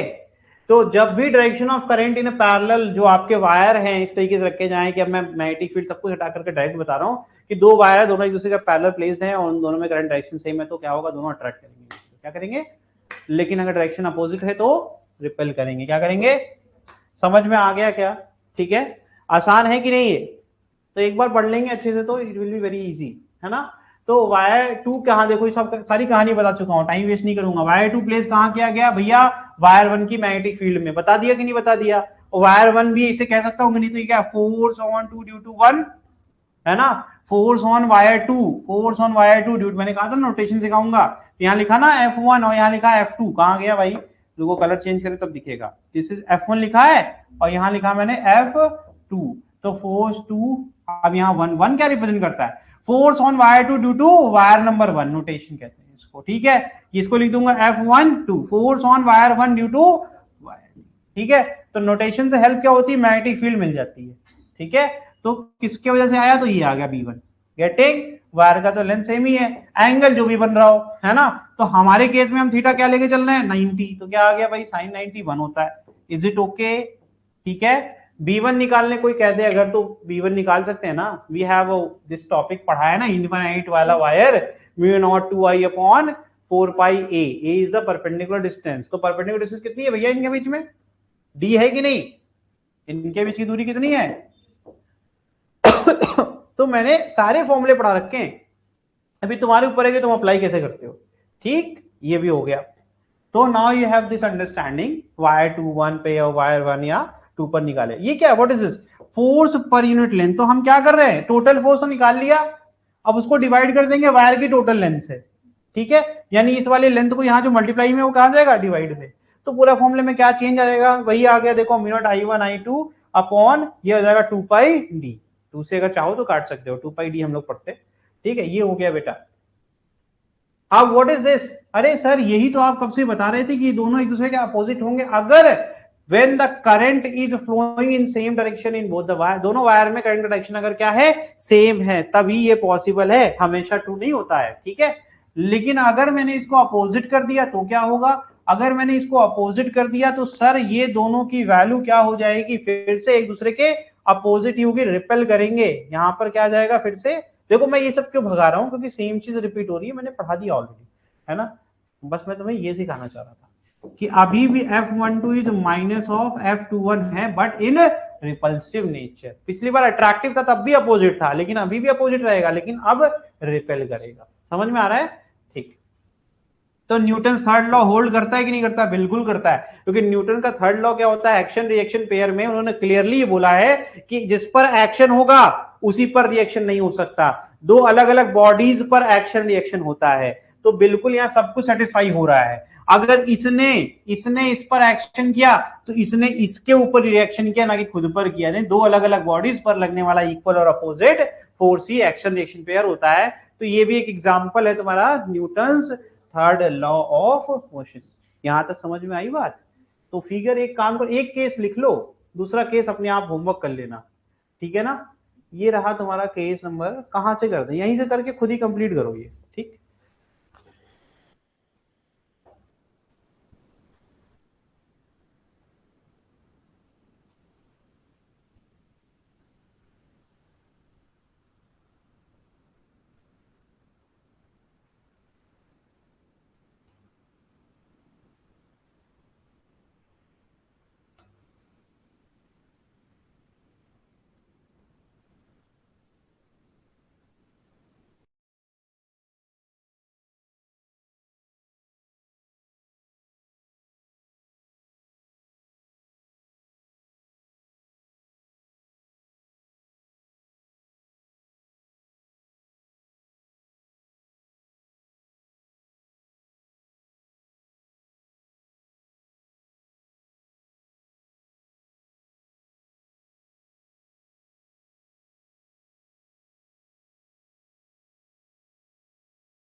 अब तुम लोग को एक केस में पढ़ाऊंगा, इक्विलिब्रियम वाला केस है ना, मैं कुछ चीजें आपको सिखाऊंगा, आगे बढ़ जाए। ठीक है, ये सारी चीजें आप खुद से कर लेंगे। ठीक है, वीडियो देख लीजिएगा, अच्छे से कर लीजिएगा, रुक रुक।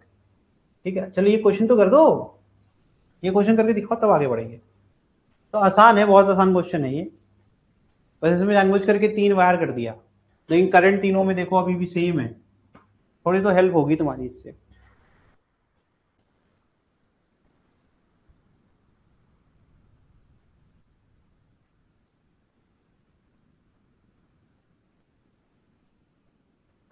नेक्स्ट टॉपिक है मैग्नेटिक डाइपोल मोमेंट।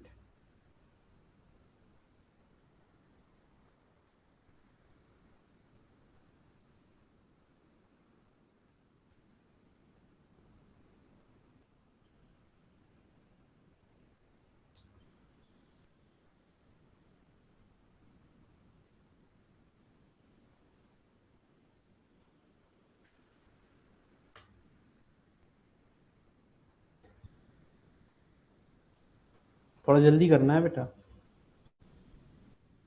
लास्ट वाले में या अपोजिट डायरेक्शन में करंट है, बाकी तो आसान है। हमें वायर बी पे ही निकालना है, बहुत ही आसान है। देखो ऐसे करेंगे, इसको जल्दी कर दे थोड़ा, देखिए इसको व्हाइट कलर से कर। हमें देखना है पहले तो कि बी पे ही निकालना है, टोटल हमें क्या निकालना है, force on wire number B, है ना, ये निकालना है। तो पहले तो एक काम करो, इसके वजह से मैग्नेटिक फील्ड देख लो, तो राइट हैंड क्या कहता है इस पे, क्रॉस, है ना। अब इस पर देखो ये थंब अपोजिट हो रहा है ना, राइट हैंड ही यूज करना। ठीक, ये हो गया, ये कहा जा रहा है, ये भी क्या हो गया, क्रॉस, दिख रहा है। तो इस पर पहली बात तो दो मैग्नेटिक फील्ड लग रही हैं, एक हो गया तुम्हारा B1, एक हो गया B3 या BC, BA और BC। पहली बात तो नेट मैग्नेटिक फील्ड की तो है, दोनों का सम ऐड हो रहा है। फिर दूसरी चीज मुझे दिखी यहां पर ध्यान से, इसका करंट क्रॉस दिस, है ना। तो पहली बात तो एक ही का निकाल लेंगे, दोनों का मिल जाएगा। तो एक का डायरेक्शन निकालते हैं। पहली बात तो ये हो गया मेरा LB वेक्टर, ठीक बेटा, और ये हो गया मेरा BA vector. Is it okay?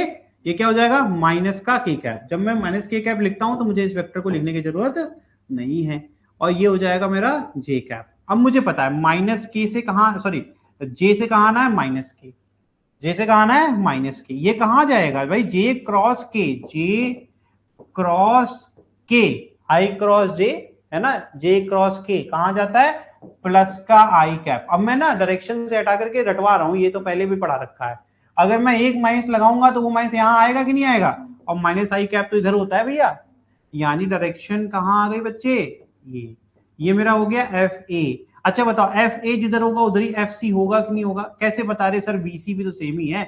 Is it okay? तो F B is equal to what, F C plus F A, एकदम 2+2 वाला सीन हो गया कि नहीं। मैंने क्या सिखाया था, डायरेक्शन सेम है, ऐड कर दो बस, यानी कि अब कुछ करना बचा ही नहीं, सिर्फ वैल्यू पुट करनी है। तो उसके लिए मैं क्या करूंगा, मैंने फॉर्मूले बना लिए। फॉर्मूला यही सिखाया था ना पहले, बेसिक है ना, अपना फॉर्मूला में लगा के कंसेप्ट लगा लिया, खत्म हो गया क्वेश्चन। अब मुझे सिर्फ वैल्यू पुटिंग करनी है। तो मेरा यहां से हो गया मेरे भाई एफ सी, और मैं लिखूंगा यहाँ पर एफ ए, दोनों का फॉर्मूला लिखूंगा। करंट सब में सेम है कि नहीं है ना, दोनों में आई एल, एल क्या है भाई, एल आपका कुछ भी नहीं दिया हुआ है ना। तो हम क्या ले लेंगे, दोनों में हम मान लेते हैं लेंथ दोनों की सेम होगी, एल मान लेते हैं। यहां भी क्या हो गया, एल, और बी क्या है, बी ए प्लस बी सी। तो पहले भैया बी अपना फोर्स ड्यू टू हम क्या निकाल रहे हैं, सी वाले वायर, तो वहां बीसी आएगा ना, ये हो जाएगा बीसी, हो जाएगा। Is it okay? डायरेक्शन दोनों की सेम है, तो बीसी की वैल्यू क्या हो जाएगी भाई, इनके बीच में 1 मीटर, इनके बीच में भी फॉर्मूला क्या है, म्यू नॉट आई अपॉन 2 पाई ए, यही तो यहां बीसी की वैल्यू कितनी हो जाएगी, 2L, फिर म्यू नॉट आई, आई कितना है बेटा 2, है ना, अपॉन क्या जाएगा 2 पाई, और ये इंटू 1, यहां पे भी वही आ जाएगा 2 इंटू,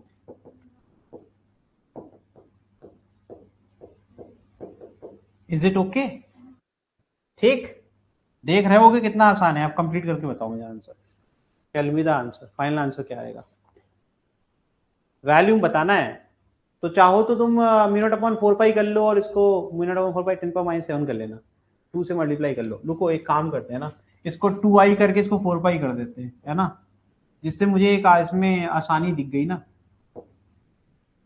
तो यहाँ क्या आ जाएगा, यहाँ एक और 2 मल्टीप्लाई हो जाएगा, है ना, 2 इंटू आई था फॉर्मूले में, तो ये हो जाएगा म्यू नॉट अपॉन 4 पाई होता है 10 की पावर -7।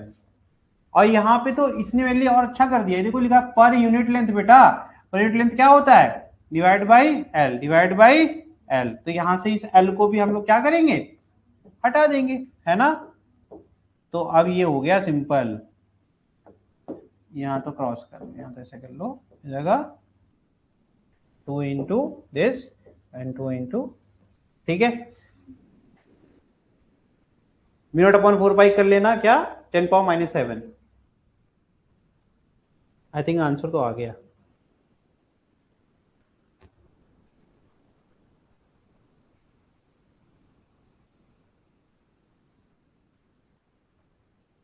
आंसर इज, दोनों का एडिशन करना है अब, तो क्या हो जाएगा भाई, ये अपॉन एल हो जाएगा 8 मिनट अपॉन 4 पाई, तो 8 into 10 power -7 plus 8 into 10 power minus कितना आ गया, 16 इंटू 10 पावर।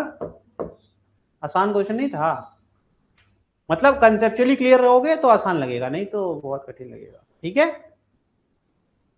अब आपको मैं पढ़ाने वाला हूं मैग्नेटिक डाइपोल मोमेंट, लेकिन उसके पहले मैं पढ़ाऊंगा equilibrium of free wire. Equilibrium क्या होता है, जब किसी भी बॉडी के ऊपर नेट फोर्स 0 हो जाता है तो कहते हैं इक्विलिब्रियम, उसमें भी होता है स्टेबल इक्विलिब्रियम, अनस्टेबल इक्विलिब्रियम, तो हम लोग उसके बारे में थोड़ी सी चर्चा करेंगे, ठीक है। ये मैं लिख करके पढ़ाऊंगा, लिखिए, हेडिंग लिखिए,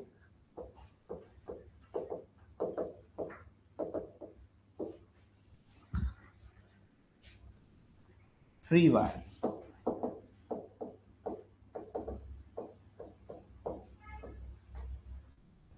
हेडिंग लिख लिया। दो केसेस पढ़ेंगे सिंपल तरीके से, एक हो गया केस 1, केस 1 में लिखिए अपर वायर इज फ्री, 3 वायर का होगा जिसमें हमने अपर वायर को फ्री रखा है। फ्री मतलब होता है बेटा जो किसी चीज से कनेक्टेड ना हो, सिर्फ हैंग कर रहा हो, उसको फ्री कहते हैं, ठीक है। अपर वायर इज फ्री, ठीक है। तो अब फिगर बना रहा हूं मैं, 2 ही वायर है आपका सेटअप में, ठीक है। एक आपका इन्फिनिटली लॉन्ग जिसका इस्तेमाल होगा to create the magnetic field. क्या काम करेगा ये, सिर्फ एक यूनिफॉर्म मैग्नेटिक फील्ड क्रिएट करने के लिए काम आएगा, ठीक। इस तरीके से ये कहां तक, इन्फिनिटी से इस तरीके से -इन्फिनिटी, ठीक है। एंड ये हो गया इसका स्टैंड, है ना, इस तरीके से हमने इसको जोड़ रखा है ना। ये हो गया इसका फिक्स्ड, ये हो गया मेरा फिक्स्ड वायर। ये क्या है, फिक्स्ड वायर। हमने जमीन पर इसको ऐसे यहाँ पे फिक्स कर दिया, और इसमें करंट कितना फ्लो करवा रहे हैं भैया, इसमें करंट फ्लो करवा रहे हैं I1। क्या करा रहे हैं, ठीक है ना, क्लियर है। अच्छा I1 करंट है तो इससे क्या होगा, मैग्नेटिक फील्ड सेटअप हो जाएगी। अब हमने एक दूसरा वायर लिया जिसको हम हैंग कर रहे हैं,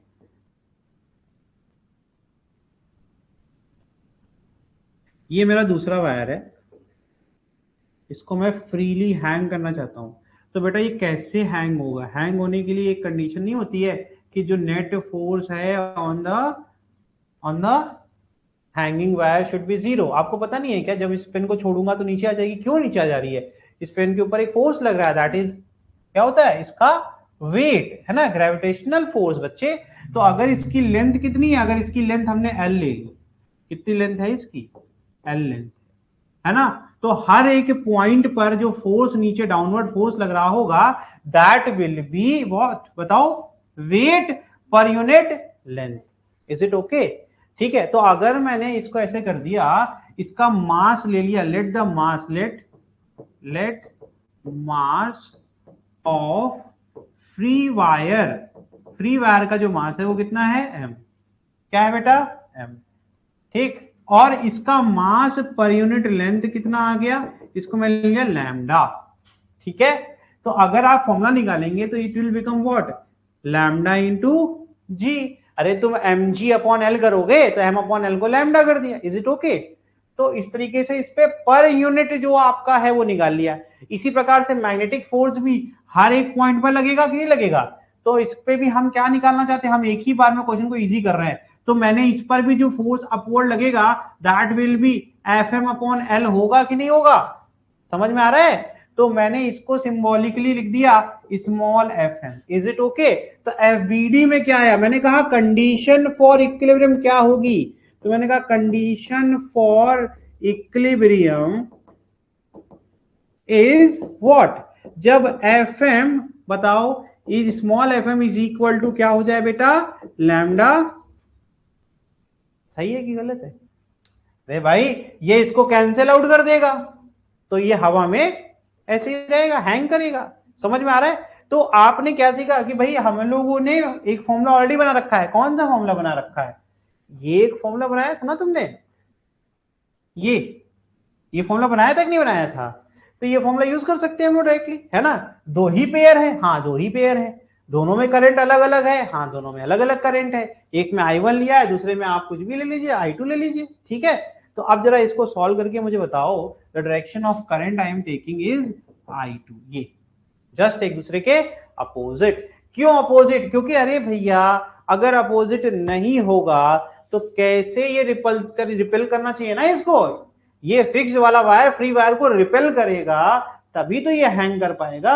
अगर सेम डायरेक्शन कर लेंगे तो अट्रैक्ट हो जाएगा ना। पहला ही स्लाइड जो पढ़ाया था मैंने, उसमें यही तो सिखाया था कि दोनों वायर में अगर सेम डायरेक्शन करंट होगा तो अट्रैक्ट करेंगे, और अपोजिट में होगा तो इसीलिए तो इसमें अपोजिट होना चाहिए। समझ में आ रहा है?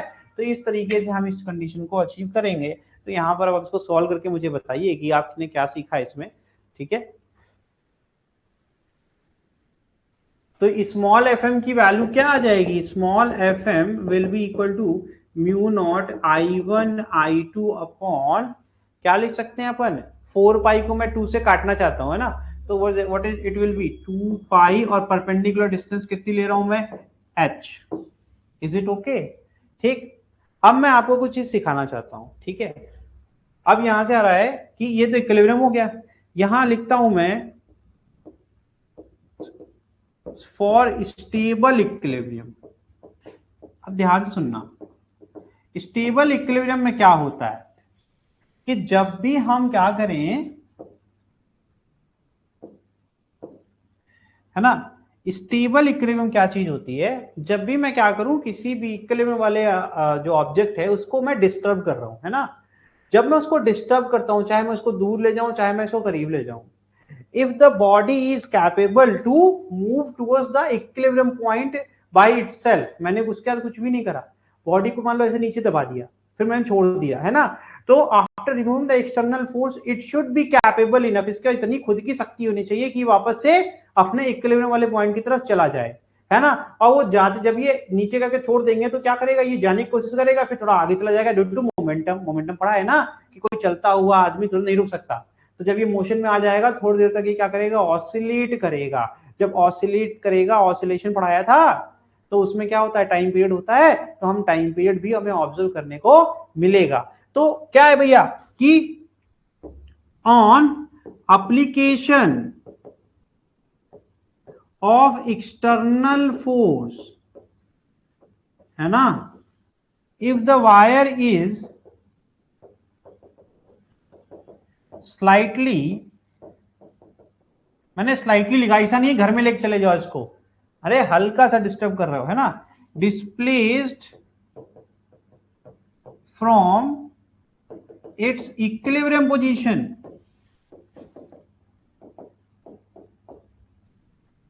Position on removal of external force, the wire will move back, will try to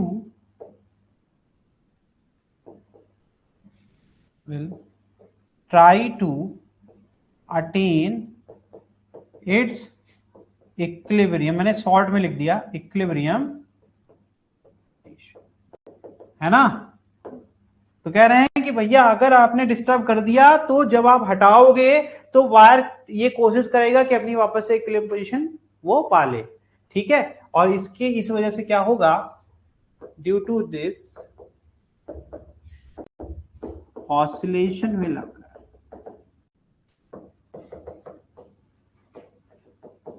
है ना? और यहाँ टाइम पीरियड क्या होगा, टाइम पीरियड ऑफ ऑसिलेशन, यानी कितना समय लगेगा उसको अपने इक्विलिब्रियम अटेन करने के लिए, या क्या टाइम पीरियड से वो करेगा। तो फॉर्मूला फिर से वही है, that is 2 pi under root H upon, ठीक है, ये लिख लीजिए। और ये कैसा होगा, एक सिंपल हार्मोनिक मोशन, है ना, ये होगा आपका एसएच इन वर्टिकल, वर्टिकली ऐसे करेगा ना, वर्टिकल एक्सिस पर।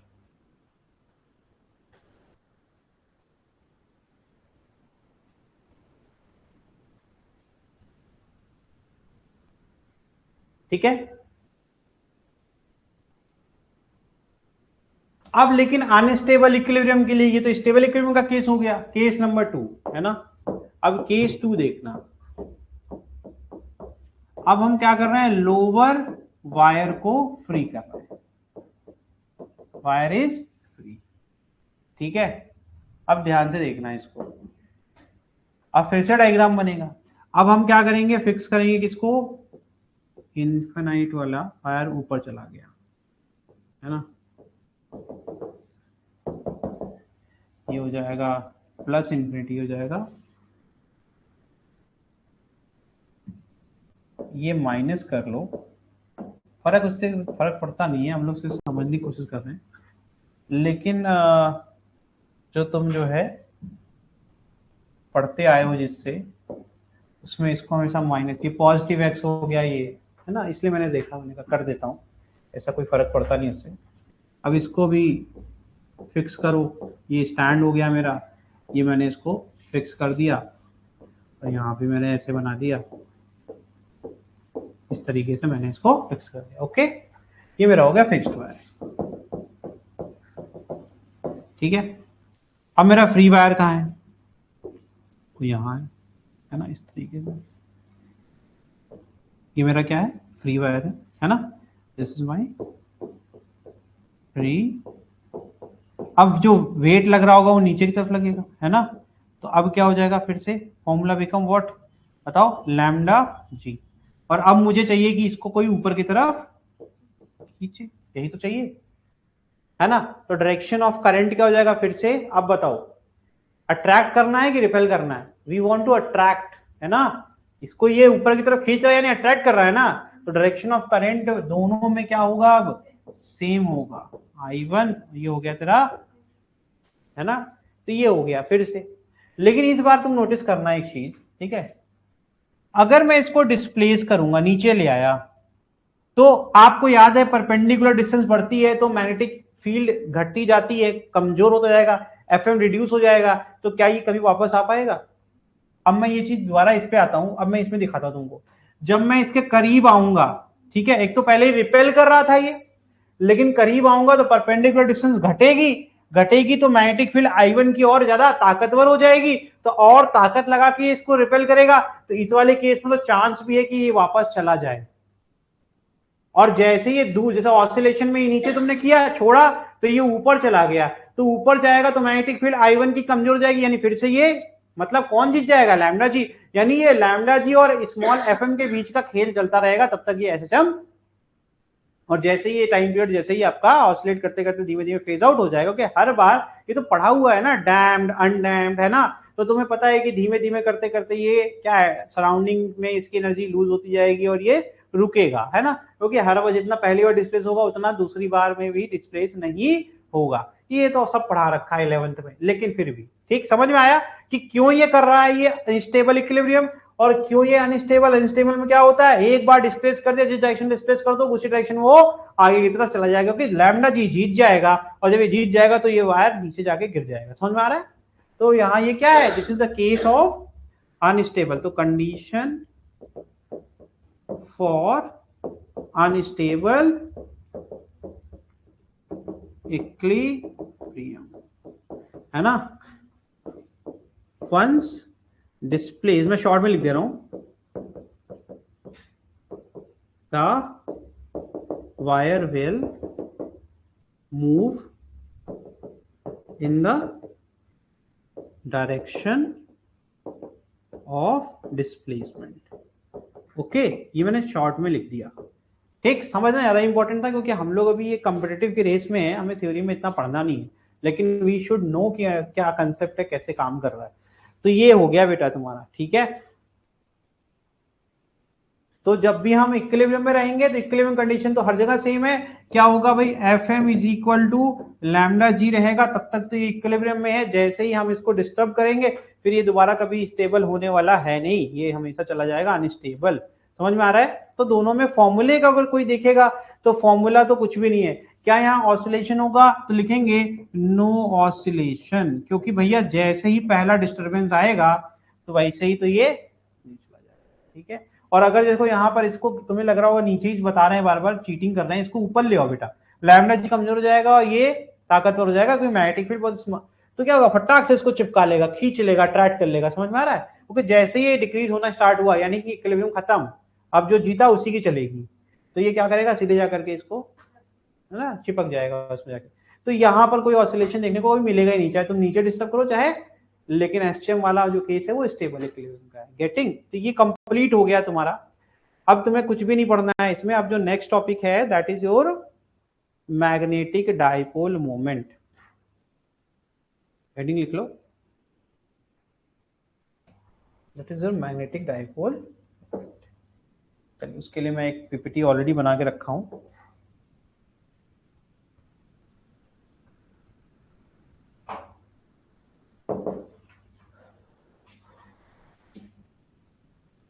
ठीक है, चलिए। तो ऑलरेडी हमें मैग्नेटिक फील्ड लाइन के बारे में पता है, राइट। मैग्नेटिक फील्ड लाइन पहले बता रखा है ना, पॉजिटिव से निगेटिव। पॉजिटिव निगेटिव क्यों ले आया मैं, क्योंकि ये आपको ऑलरेडी याद है थोड़ा थोड़ा। नॉर्थ को हमेशा मैंने कहा था पॉजिटिव की तरह ट्रीट करना, साउथ को निगेटिव। लेकिन अब उसमें अगर हमें याद होगा, इसमें एक चीज देखो, यहाँ पर कोई भी निगेटिव से पॉजिटिव की तरफ आ रहा है क्या। मैं ये कंपैरिजन भी आपको दिखा रहा हूं। क्या ऐसा हो सकता है क्या, निगेटिव से पॉजिटिव हो सकता है क्या, नहीं। लेकिन अगर हम, ये इलेक्ट्रोस्टैटिक का है और यहां देखो मैग्नेटिक में क्या हो रहा है,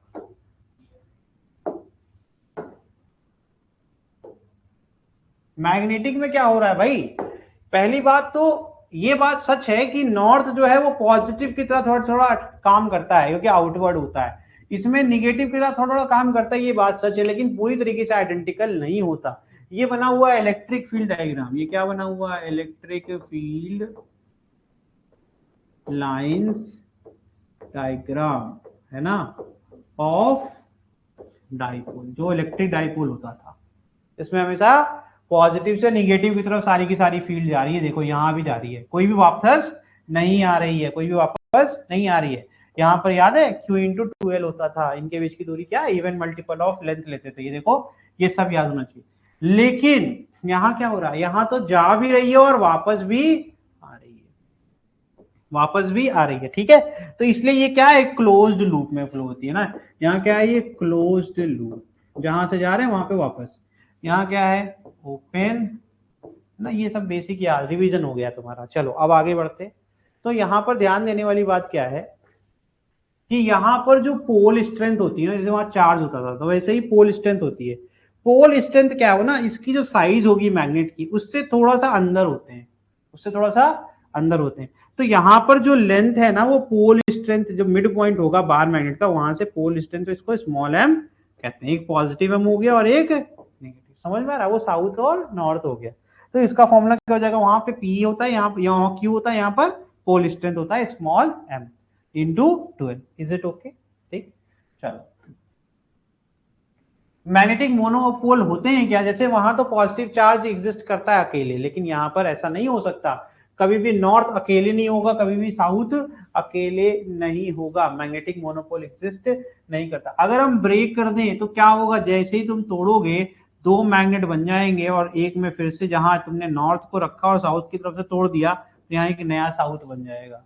और यहाँ पर तुमने साउथ की तरफ रखा और नॉर्थ को तोड़ा, तो यहाँ नॉर्थ नया बन, तो दो अलग अलग मैग्नेट बन गए। यानी कभी भी वो सिंगल पोल तो बनेगा ही नहीं। तुम तोड़ो, जितना ब्रेक करते जाओगे उतने मैग्नेट बनते जाएंगे, जिनकी स्ट्रेंथ कम हो जाएगी, ताकत उनकी कम हो जाएगी। Two parts, each part will have its own north pole and south pole, ठीक है। अब ध्यान से देखो कि अगर हम एक करंट कैरिंग लूप, ये मैं ऑलरेडी बता चुका हूं, लेकिन फिर भी एक बार ये बड़ा अच्छा फिगर लगा मुझे, तो मैंने कहा इसको दिखाता हूं।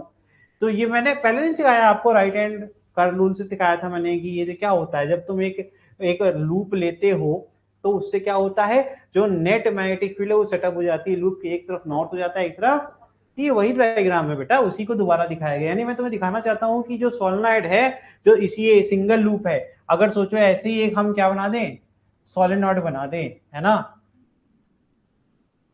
और फिर यहां पर भी ऐसे करके, है ना, तो ये भी एक बार मैग्नेट की तरह काम करेगा। समझ में आ रहा है? तो ये वही वही वापस से रिवीजन चल रहा है और कुछ भी नया नहीं है।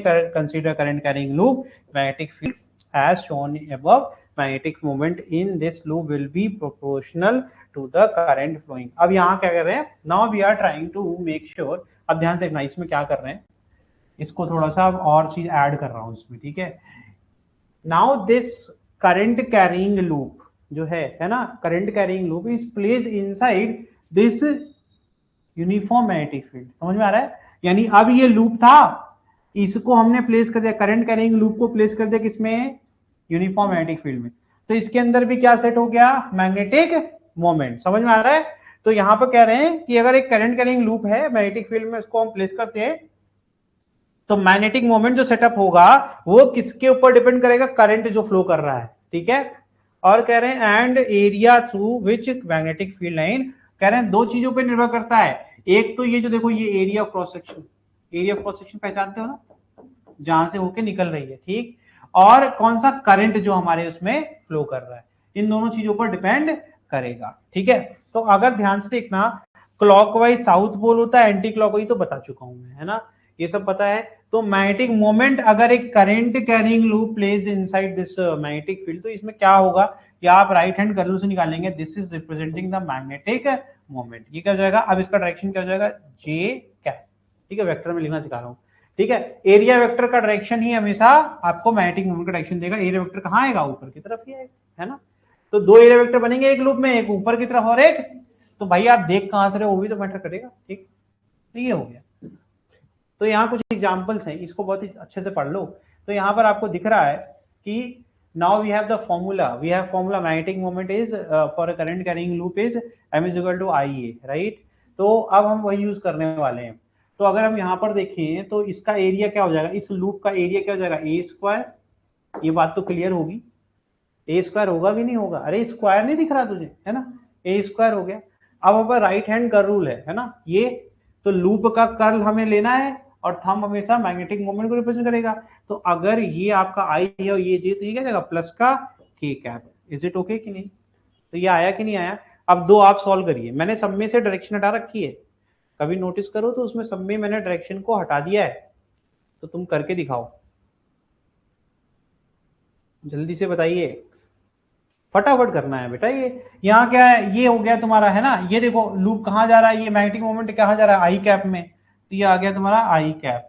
अब ये भी वही सेम है, स्क्वायर ही है, तो ये भी ए स्क्वायर हो गया, आई ए स्क्वायर हो गया। सीधे इधर आओ, ये क्या है तुम्हारा, दिस इज, इसको लिख लो ना, ये आई कैप हो गया, ये प्लस का के कैप हो गया, ये जे कैप हो गया, ठीक है। अब क्या है, फिर से ये आई ए स्क्वायर तो आना ही है। अब लूप ये रहा तुम्हारा, ये कहाँ जा रहा है, जे कैप में, कहाँ जा रहा है, इतना तो आसान है ये, है ना, तो ये खत्म हो गया, ठीक। नेक्स्ट ये करो, इसमें दो दो हैं तो दो हिस्से में सॉल्व करो। तो पहली बात तो यहाँ पर भी आई ए स्क्वायर आ रहा है, ये आई ए स्क्वायर किधर आ रहा है, देखो आई कैप में, है ना, इसका मैग्नेटिक मोमेंट किधर आ रहा है, आई कैप में, और इसका मैग्नेटिक मोमेंट किधर आ रहा है, जे कैप में, है ना। तो क्लियर कट हो गया। यहाँ पर हमें क्या करना है, आई ए स्क्वायर आई कैप प्लस आई ए स्क्वायर जे कैप, ये हो गया मैग्नेटिक मोमेंट। आई ए स्क्वायर को कॉमन ले लूंगा तो जाएगा आई कैप प्लस, लो भाई ये आ गया तुम्हारा I cap plus, is it okay. यहां भी देख लो, यहां तो ये एक एंगल पर है, सबसे मजेदार बात क्या है, एंगल पर है। तो हम क्या करेंगे पता है, ऐसे केसेस को, इसका एक कॉस बन जाएगा, तो ये बन गया इसका कॉस और ये बन गया इसका, यानी दो लूप बना लिए मैंने, जैसे ये किया था, है ना, जैसे ये वाला करा था। तो इसमें एक क्या बन गया, लूप बन गया मेरा एक्स एक्सिस के अलोंग, जिसमें हम इसे प्लेस करेंगे, इधर आ रहा है ना, दिस इज योर के कैप, राइट। कॉस वाला किसमें आ गया, के कैप, दिख रहा है कि नहीं, देखो सॉल्व हो रहा है। अब मैं करके चलो दिखाता हूं, इसका डायग्राम नया बनाना पड़ेगा। तो we have this y, this is our x and this is our, मैं सिखा रहा हूं देखो, ठीक है। अब मुझे बता रहा, इस पन्ने को फोल्ड करूंगा तो cos मिलेगा, राइट, ये हो गया तेरा cos, है ना, भूलना नहीं है इसको, है ना। तो now we have the cos component, ठीक। अब इसका a करना है, तो a क्या हो जाएगा, इसका a और b अलग अलग है, तो this is b and this is A, है ना, तो area is A B but cos component है, तो पहले लिखेंगे इसको I A B cos theta. Now I need what, मुझे चाहिए डायरेक्शन भी तो चाहिए, अभी तो मैग्नीट्यूड निकाला मैंने, है ना, ये क्या आ जाएगा आई ए बी कॉस थीटा। मेरे पास मैग्नीट्यूड है लेकिन डायरेक्शन नहीं है, तो लूप का जो करंट फ्लो कर रहा था वो कैसे कर रहा था भाई, ये इस तरीके से कर रहा था, यही तो कर रहा है ना बेटा। तो अब देखो ये किधर जा रहा है ना, ये माइनस का के है कि नहीं है, मैंने ये डायरेक्शन लिया था, अब देखो सही दे रहा हूं, देखो बना दिया मैंने, ये क्या आ रहा है, कहां जा रहा है, तो माइनस का के आया कि नहीं, तो यहां लिख देंगे माइनस के कैप, है ना, कंपोनेंट 1 हो गया, तो ये हो जाएगा तुम्हारा ये कंपोनेंट अलोंग ये x है ना, ये मैं mx कर दे रहा हूं, ठीक है, ठीक।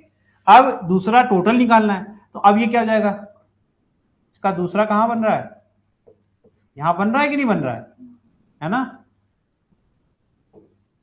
बना कि नहीं बना। अब करंट का डायरेक्शन बदलोगे कि सेम रखोगे, सेम रखोगे, ये देखो ये वाले में सेम हो गया, फिर ये सेम रहेगा, फिर ये वाले में नीचे आ रही है, इज इट ओके, फिर से करो तो तुम्हारा जो लूप बनेगा, फिर से लिखोगे पहले, ये मैंने क्या ले लिया, इसको मैं एक्स किसको ले रहा हूं कि जेड, है ना, यहां आ जाएगा आई ए बी साइन थीटा। अब ये निकाल के बताओ, ये तुम बताओगे, बताओ क्या होगा, कहां जा रहा है, आई कैप आया कि नहीं आया, मैच कराओ। अब दोनों को ऐड कर देंगे, जब ऐड करेंगे तो ये I A B sine theta I cap plus करने जा रहे थे, लेकिन ये माइनस माइनस क्या हो जाएगा, माइनस प्लस माइनस हो जाएगा, minus I A B cos theta, तो आई ए बी कॉमन ले लोगे कि नहीं ले लोगे, आसान लगा कि नहीं। देखो ये तुम्हारे ऊपर है कि कंसेप्ट कितना अच्छा बिल्ड करते हो, क्वेश्चंस डिफिकल्ट नहीं होते कभी भी, वो हमारे ऊपर है, ठीक है। तो देखो तुमने मैग्नेटिक मोमेंट सीख लिया, मजाक मजाक में तुमने मैग्नेटिक मोमेंट सीख लिया, तुम्हें पता भी नहीं चला। अब तुम कुछ रिलेशंस पढ़ने वाले हो, है ना, for an electron in hydrogen like atom, एक हाइड्रोजन जैसा एलिमेंट हमने एटम ले लिया कि वह एक ही इलेक्ट्रॉन से गोला गोला घूम रहा है, जैसे मान लो, ठीक है, तो उस केस में क्या हो जाएगा, अब करंट का जो फॉर्मूला है वो क्या है, I is equal to D Q by D T, दिख रहा है, I is equal to D Q by, इधर से देखो ध्यान से, कितना चार्ज है, एक, है ना, ई के बराबर ई अपॉन टी, ठीक। अब टाइम पीरियड निकालना है, तो टाइम पीरियड क्या हो जाएगा, 2 पाई आर अपॉन वी, अभी कैसे कर दिया मैंने, सर्कुलर मोशन पढ़ा हुआ है ना, तो सर्कुलर मोशन में अगर स्पीड है, जो आपका इलेक्ट्रॉन रिवॉल्व हो रहा है उसकी स्पीड अगर v है, तो speed is equal to distance upon time, कितने डिस्टेंस कवर करेगा, 2 पाई आर, है ना, और टाइम क्या t, तो t is equal to 2 pi R upon v नहीं होगा, तो ये क्या आ जाएगा, i is equal to put कर दिया, v कहां आ गया न्यूमरेटर में, ev अपॉन 2 पाई आर, ये देखो i आ गया, तो m इज इक्वल टू होता क्या है, ia, होता है कि नहीं होता है। अब m is equal to ev upon 2 pi R into a, area कितना है, पाई आर स्क्वायर, अरे एरिया कितना है, पाई आर, ठीक है। अब यहां से देखो simple E V R upon, आ रहा है कि नहीं आ रहा, तो ये हो गया। तो एंगुलर मोमेंटम क्या होता है बताओ, रेडियस इनटू लीनियर मोमेंटम, यही तो फॉर्मूला होता है, और लीनियर मोमेंटम निकालना है, क्या हो जाएगा एम वी, है ना। अच्छा ये बताओ कितना, अभी ये देखो यहां बना रखा है, तो v कितना, हमेशा टेंजेंट होगा, और टेंजेंट रेडियस के हमेशा परपेंडिकुलर होता है, तो इनके r क्रॉस करेंगे तो हमेशा sin 90 आएगा कि नहीं आएगा, वेरी सिंपल यार, ये एमवीआर पहले भी पढ़ा हुआ है लेकिन फिर भी मैंने करके दिखा दिया, ठीक है। तो m अपॉन एल का अगर हम क्या करेंगे, मैग्नीट्यूड डिवाइड करेंगे, तो ध्यान से देखना, यहाँ ये 2 mvr हो जाएगा, vr से vr कट गया, तो e अपॉन 2m आया कि नहीं, this is the relation between, ध्यान देना, मैग्नेटिक मोमेंट और एंगुलर मोमेंटम, ये क्वेश्चन आता है इस पर, ठीक है, तो ये रिलेशन है, याद रखिएगा, ठीक। तो क्योंकि वो सर्कुलर पाथ पर ही चार्ज हमेशा फ्लो करेगा। अब बोर मॉडल अगर ले लें, इसी चीज को आगे बढ़ा रहे हैं, तो orbital angular momentum of electron is an integral multiple of h upon 2 पाई, जिसको अभी नहीं आएगा वो एटम पढ़ाएंगे, एटम न्यूक्लियर उसमें आ जाएगा, ये उनके पोस्टुलेट्स हैं, सिंपल। तो ये भैया यहाँ पर integral multiple of h upon 2 पाई, ठीक है। तो अगर हम देखें e अपॉन 2m हमारा आ रहा था, तो जो हमारा ध्यान देखना क्या करें, एंगुलर मोमेंटम की बात कर रहे हैं, तो m is equal to e upon 2m into L आएगा कि नहीं आएगा, है ना। तो अब अगर ध्यान से देखें तो l का फॉर्मूला उन्होंने बताया h अपॉन 2 पाई, अगर n होंगे तो एन एच अपॉन 2 पाई, तो यहां से फॉर्मूला बन गया मैग्नेटिक मोमेंट का एन ई एच अपॉन 4 पाई एम, ये हमारा फाइनल फॉर्मूला बना। एन क्या है भैया, जितने भी आपके एन मल्टीपल होंगे, ठीक है, चार्ज जितने भी है, तो यहां से अगर हम बोर मैग्नेटॉन को आगे बढ़ाते हैं, एन की वैल्यू 1 ले लेंगे, तो क्या हो जाएगा, मैग्नेटिक मोमेंट मिनिमम हो जाएगा, दिस इज मिनिमम, समझ में आ रहा है। तो ये इस तरीके से हमने इस चीज को आगे रिलेट किया। तो मैग्नेटिक मोमेंट हम पढ़ते हैं ना, हमें लगता है कि यार क्वेश्चन कैसा आएगा, और क्वेश्चन में कुछ ऐसा आ जाता है तो फिर हमें लगता है ये नया कुछ है, जबकि सब कुछ रिलेटेड है। समझ में आ रहा है? तो आपने मैग्नेटिक मोमेंट पढ़ा, उसका एप्लीकेशन यहाँ तक आ रहा है। ठीक है, तो this is the extension of the topic. Topic को कितना खींच सकते हैं मैं वो आपको दिखा रहा हूँ। ठीक है, अब अगर सबकी वैल्यू पुट कर देंगे, इसकी वैल्यू कितनी आएगी? 9.27 10 power minus, this is the minimum magnetic dipole moment held by a single electron. समझ में आ रहा है? तो ये डेटा आपको याद होना चाहिए। अब अगर देखो इसी को आगे ले जा रहे हैं, तो अगर हमें पता है मैग्नेटिक मोमेंट का फॉर्मूला वहीं से आ रहा है, Q/2 से आई की वैल्यू निकाली थी, फिर M = IA किया था, ये सब अभी करके दोबारा आ रहा है। अब हमने यहाँ पर E को रिप्लेस किससे कर दिया? सिर्फ Q से, और जानबूझ करके यहाँ 2π/ω कर रहे हैं। क्या कर दिया हमने? एंगुलर ले आए, है ना? तो यहाँ क्या आ जाएगा भाई? 2π/ω, T = 2π/, अरे ओमेगा = होता है 2πf, F = होता है 1/T। बेटा यही से आ रहा है ये फॉर्मूला। ठीक है, ये सब पढ़ के आए हो यार। ठीक, तो ये करोगे तो m का नया फॉर्मूला क्या बन गया? Q/r², यानी जिसको एंगुलर वाला पता है उससे भी कर सकते हैं, बस मैं कन्वर्जन कर रहा हूं, है ना? लीनियर वेलोसिटी थी, इसमें एंगुलर। तो L = दूसरा फॉर्मूला क्या होता है? V × R ही तो ओमेगा हो गया, है ना? तो यहाँ पर हम I ओमेगा कर दिए, तो ये हो जाएगा mr² ओमेगा। ठीक है, तो ये हो गया तुम्हारा ओमेगा = V/R होता है, सॉरी, है ना? ये बोलना चाहता था। चलो ये हो गया। आगे देखिए M/L करेंगे तो अगेन ये फॉर्मूला बन जाएगा Q/T। वहां E/2m आ रहा था कि नहीं? कुछ नया आया क्या? सेम तो आ रहा है। ठीक है, तो ये हो गया तुम्हारा in terms of rotating charge. ठीक है, अब अगर हम रोटेटिंग चार्ज डिस्ट्रीब्यूशन को हम रिंग ले लें, चाहे रॉड ले लें, चाहे डिस्क ले लें, जो हमारा फॉर्मूला है वो स्टैंड करता है, तीनों पे काम करेगा। वही लिखा हुआ है, देखो, वो सबके लिए काम करेगा। ये तीनों केसेस के लिए valid for all uniformly charge जो आपका डेंस बॉडी है। यहाँ देखो लीनियर चार्ज है, वो आपको दिख रहा है, यहाँ पे सरफेस पे है, हॉलो है। ठीक है, तो इस तरीके से देखेंगे तो हमारे फॉर्मूले में क्या चेंज हो जाएंगे, देखिए ध्यान से। यहाँ हो जाएगा Q/L²/6, और यहाँ हो जाएगा Q/R²/3। ये सारे फॉर्मूले याद रखने हैं। ठीक, अब अगर रोटेटिंग चार्ज डिस्ट्रीब्यूशन जो रिंग रॉड डिस्क में आगे बढ़ेंगे, डिस्क हो गया और वो आपका नॉन कंडक्टिंग स्फीयर हो गया। नॉन कंडक्टिंग और कंडक्टिंग में डिफरेंस क्या होता है? कंडक्टिंग में जितने भी सरफेस होते हैं वो कहाँ होते, चार्ज होते हैं वो सरफेस पे होते हैं। नॉन कंडक्टिंग में तो यहाँ कौन सी डेंसिटी लग जाएगी? वॉल्यूम। तो यहाँ चेंज क्या हो जाएगा? मैग्नेटिक मोमेंट हो जाएगा यहाँ डिस्क के लिए Q/R²/4, और यहाँ जाएगा Q/R²/। ठीक, लेकिन रेशियो अभी भी वही आएगा सब जगह, रेशियो कभी भी चेंज नहीं। यानी कि देखा जाए तो रेशियो सेम आ रहा है, लेकिन मैग्नेटिक मोमेंट सब में अलग अलग। ठीक है, तो ये सारे आपके न्यूमेरिकल्स के लिए केसेस है। अभी नेक्स्ट जो पढ़ेंगे वो अगली क्लास में पढ़ेंगे, that will B torque on a current loop in magnet. यानी करंट कैरिंग कंडक्टर को, एक लूप को अगर हम प्लेस कर दे किसमें? हमारे एक मैग्नेटिक फील्ड में, तो उसके ऊपर कितना टॉर्क लगेगा, उसके बारे में पढ़ेंगे। ठीक है, चलिए आज के लिए इतना ही। आज बहुत कुछ पढ़ा हम लोग ने, इसको अच्छे से रिवाइज करोगे तो ये आपको समझ में आएगा, बिना रिविजन के टिकेगा नहीं दिमाग में। ठीक, तो इसको अच्छे से रिवाइज करिएगा। ठीक है, चलिए, थैंक यू।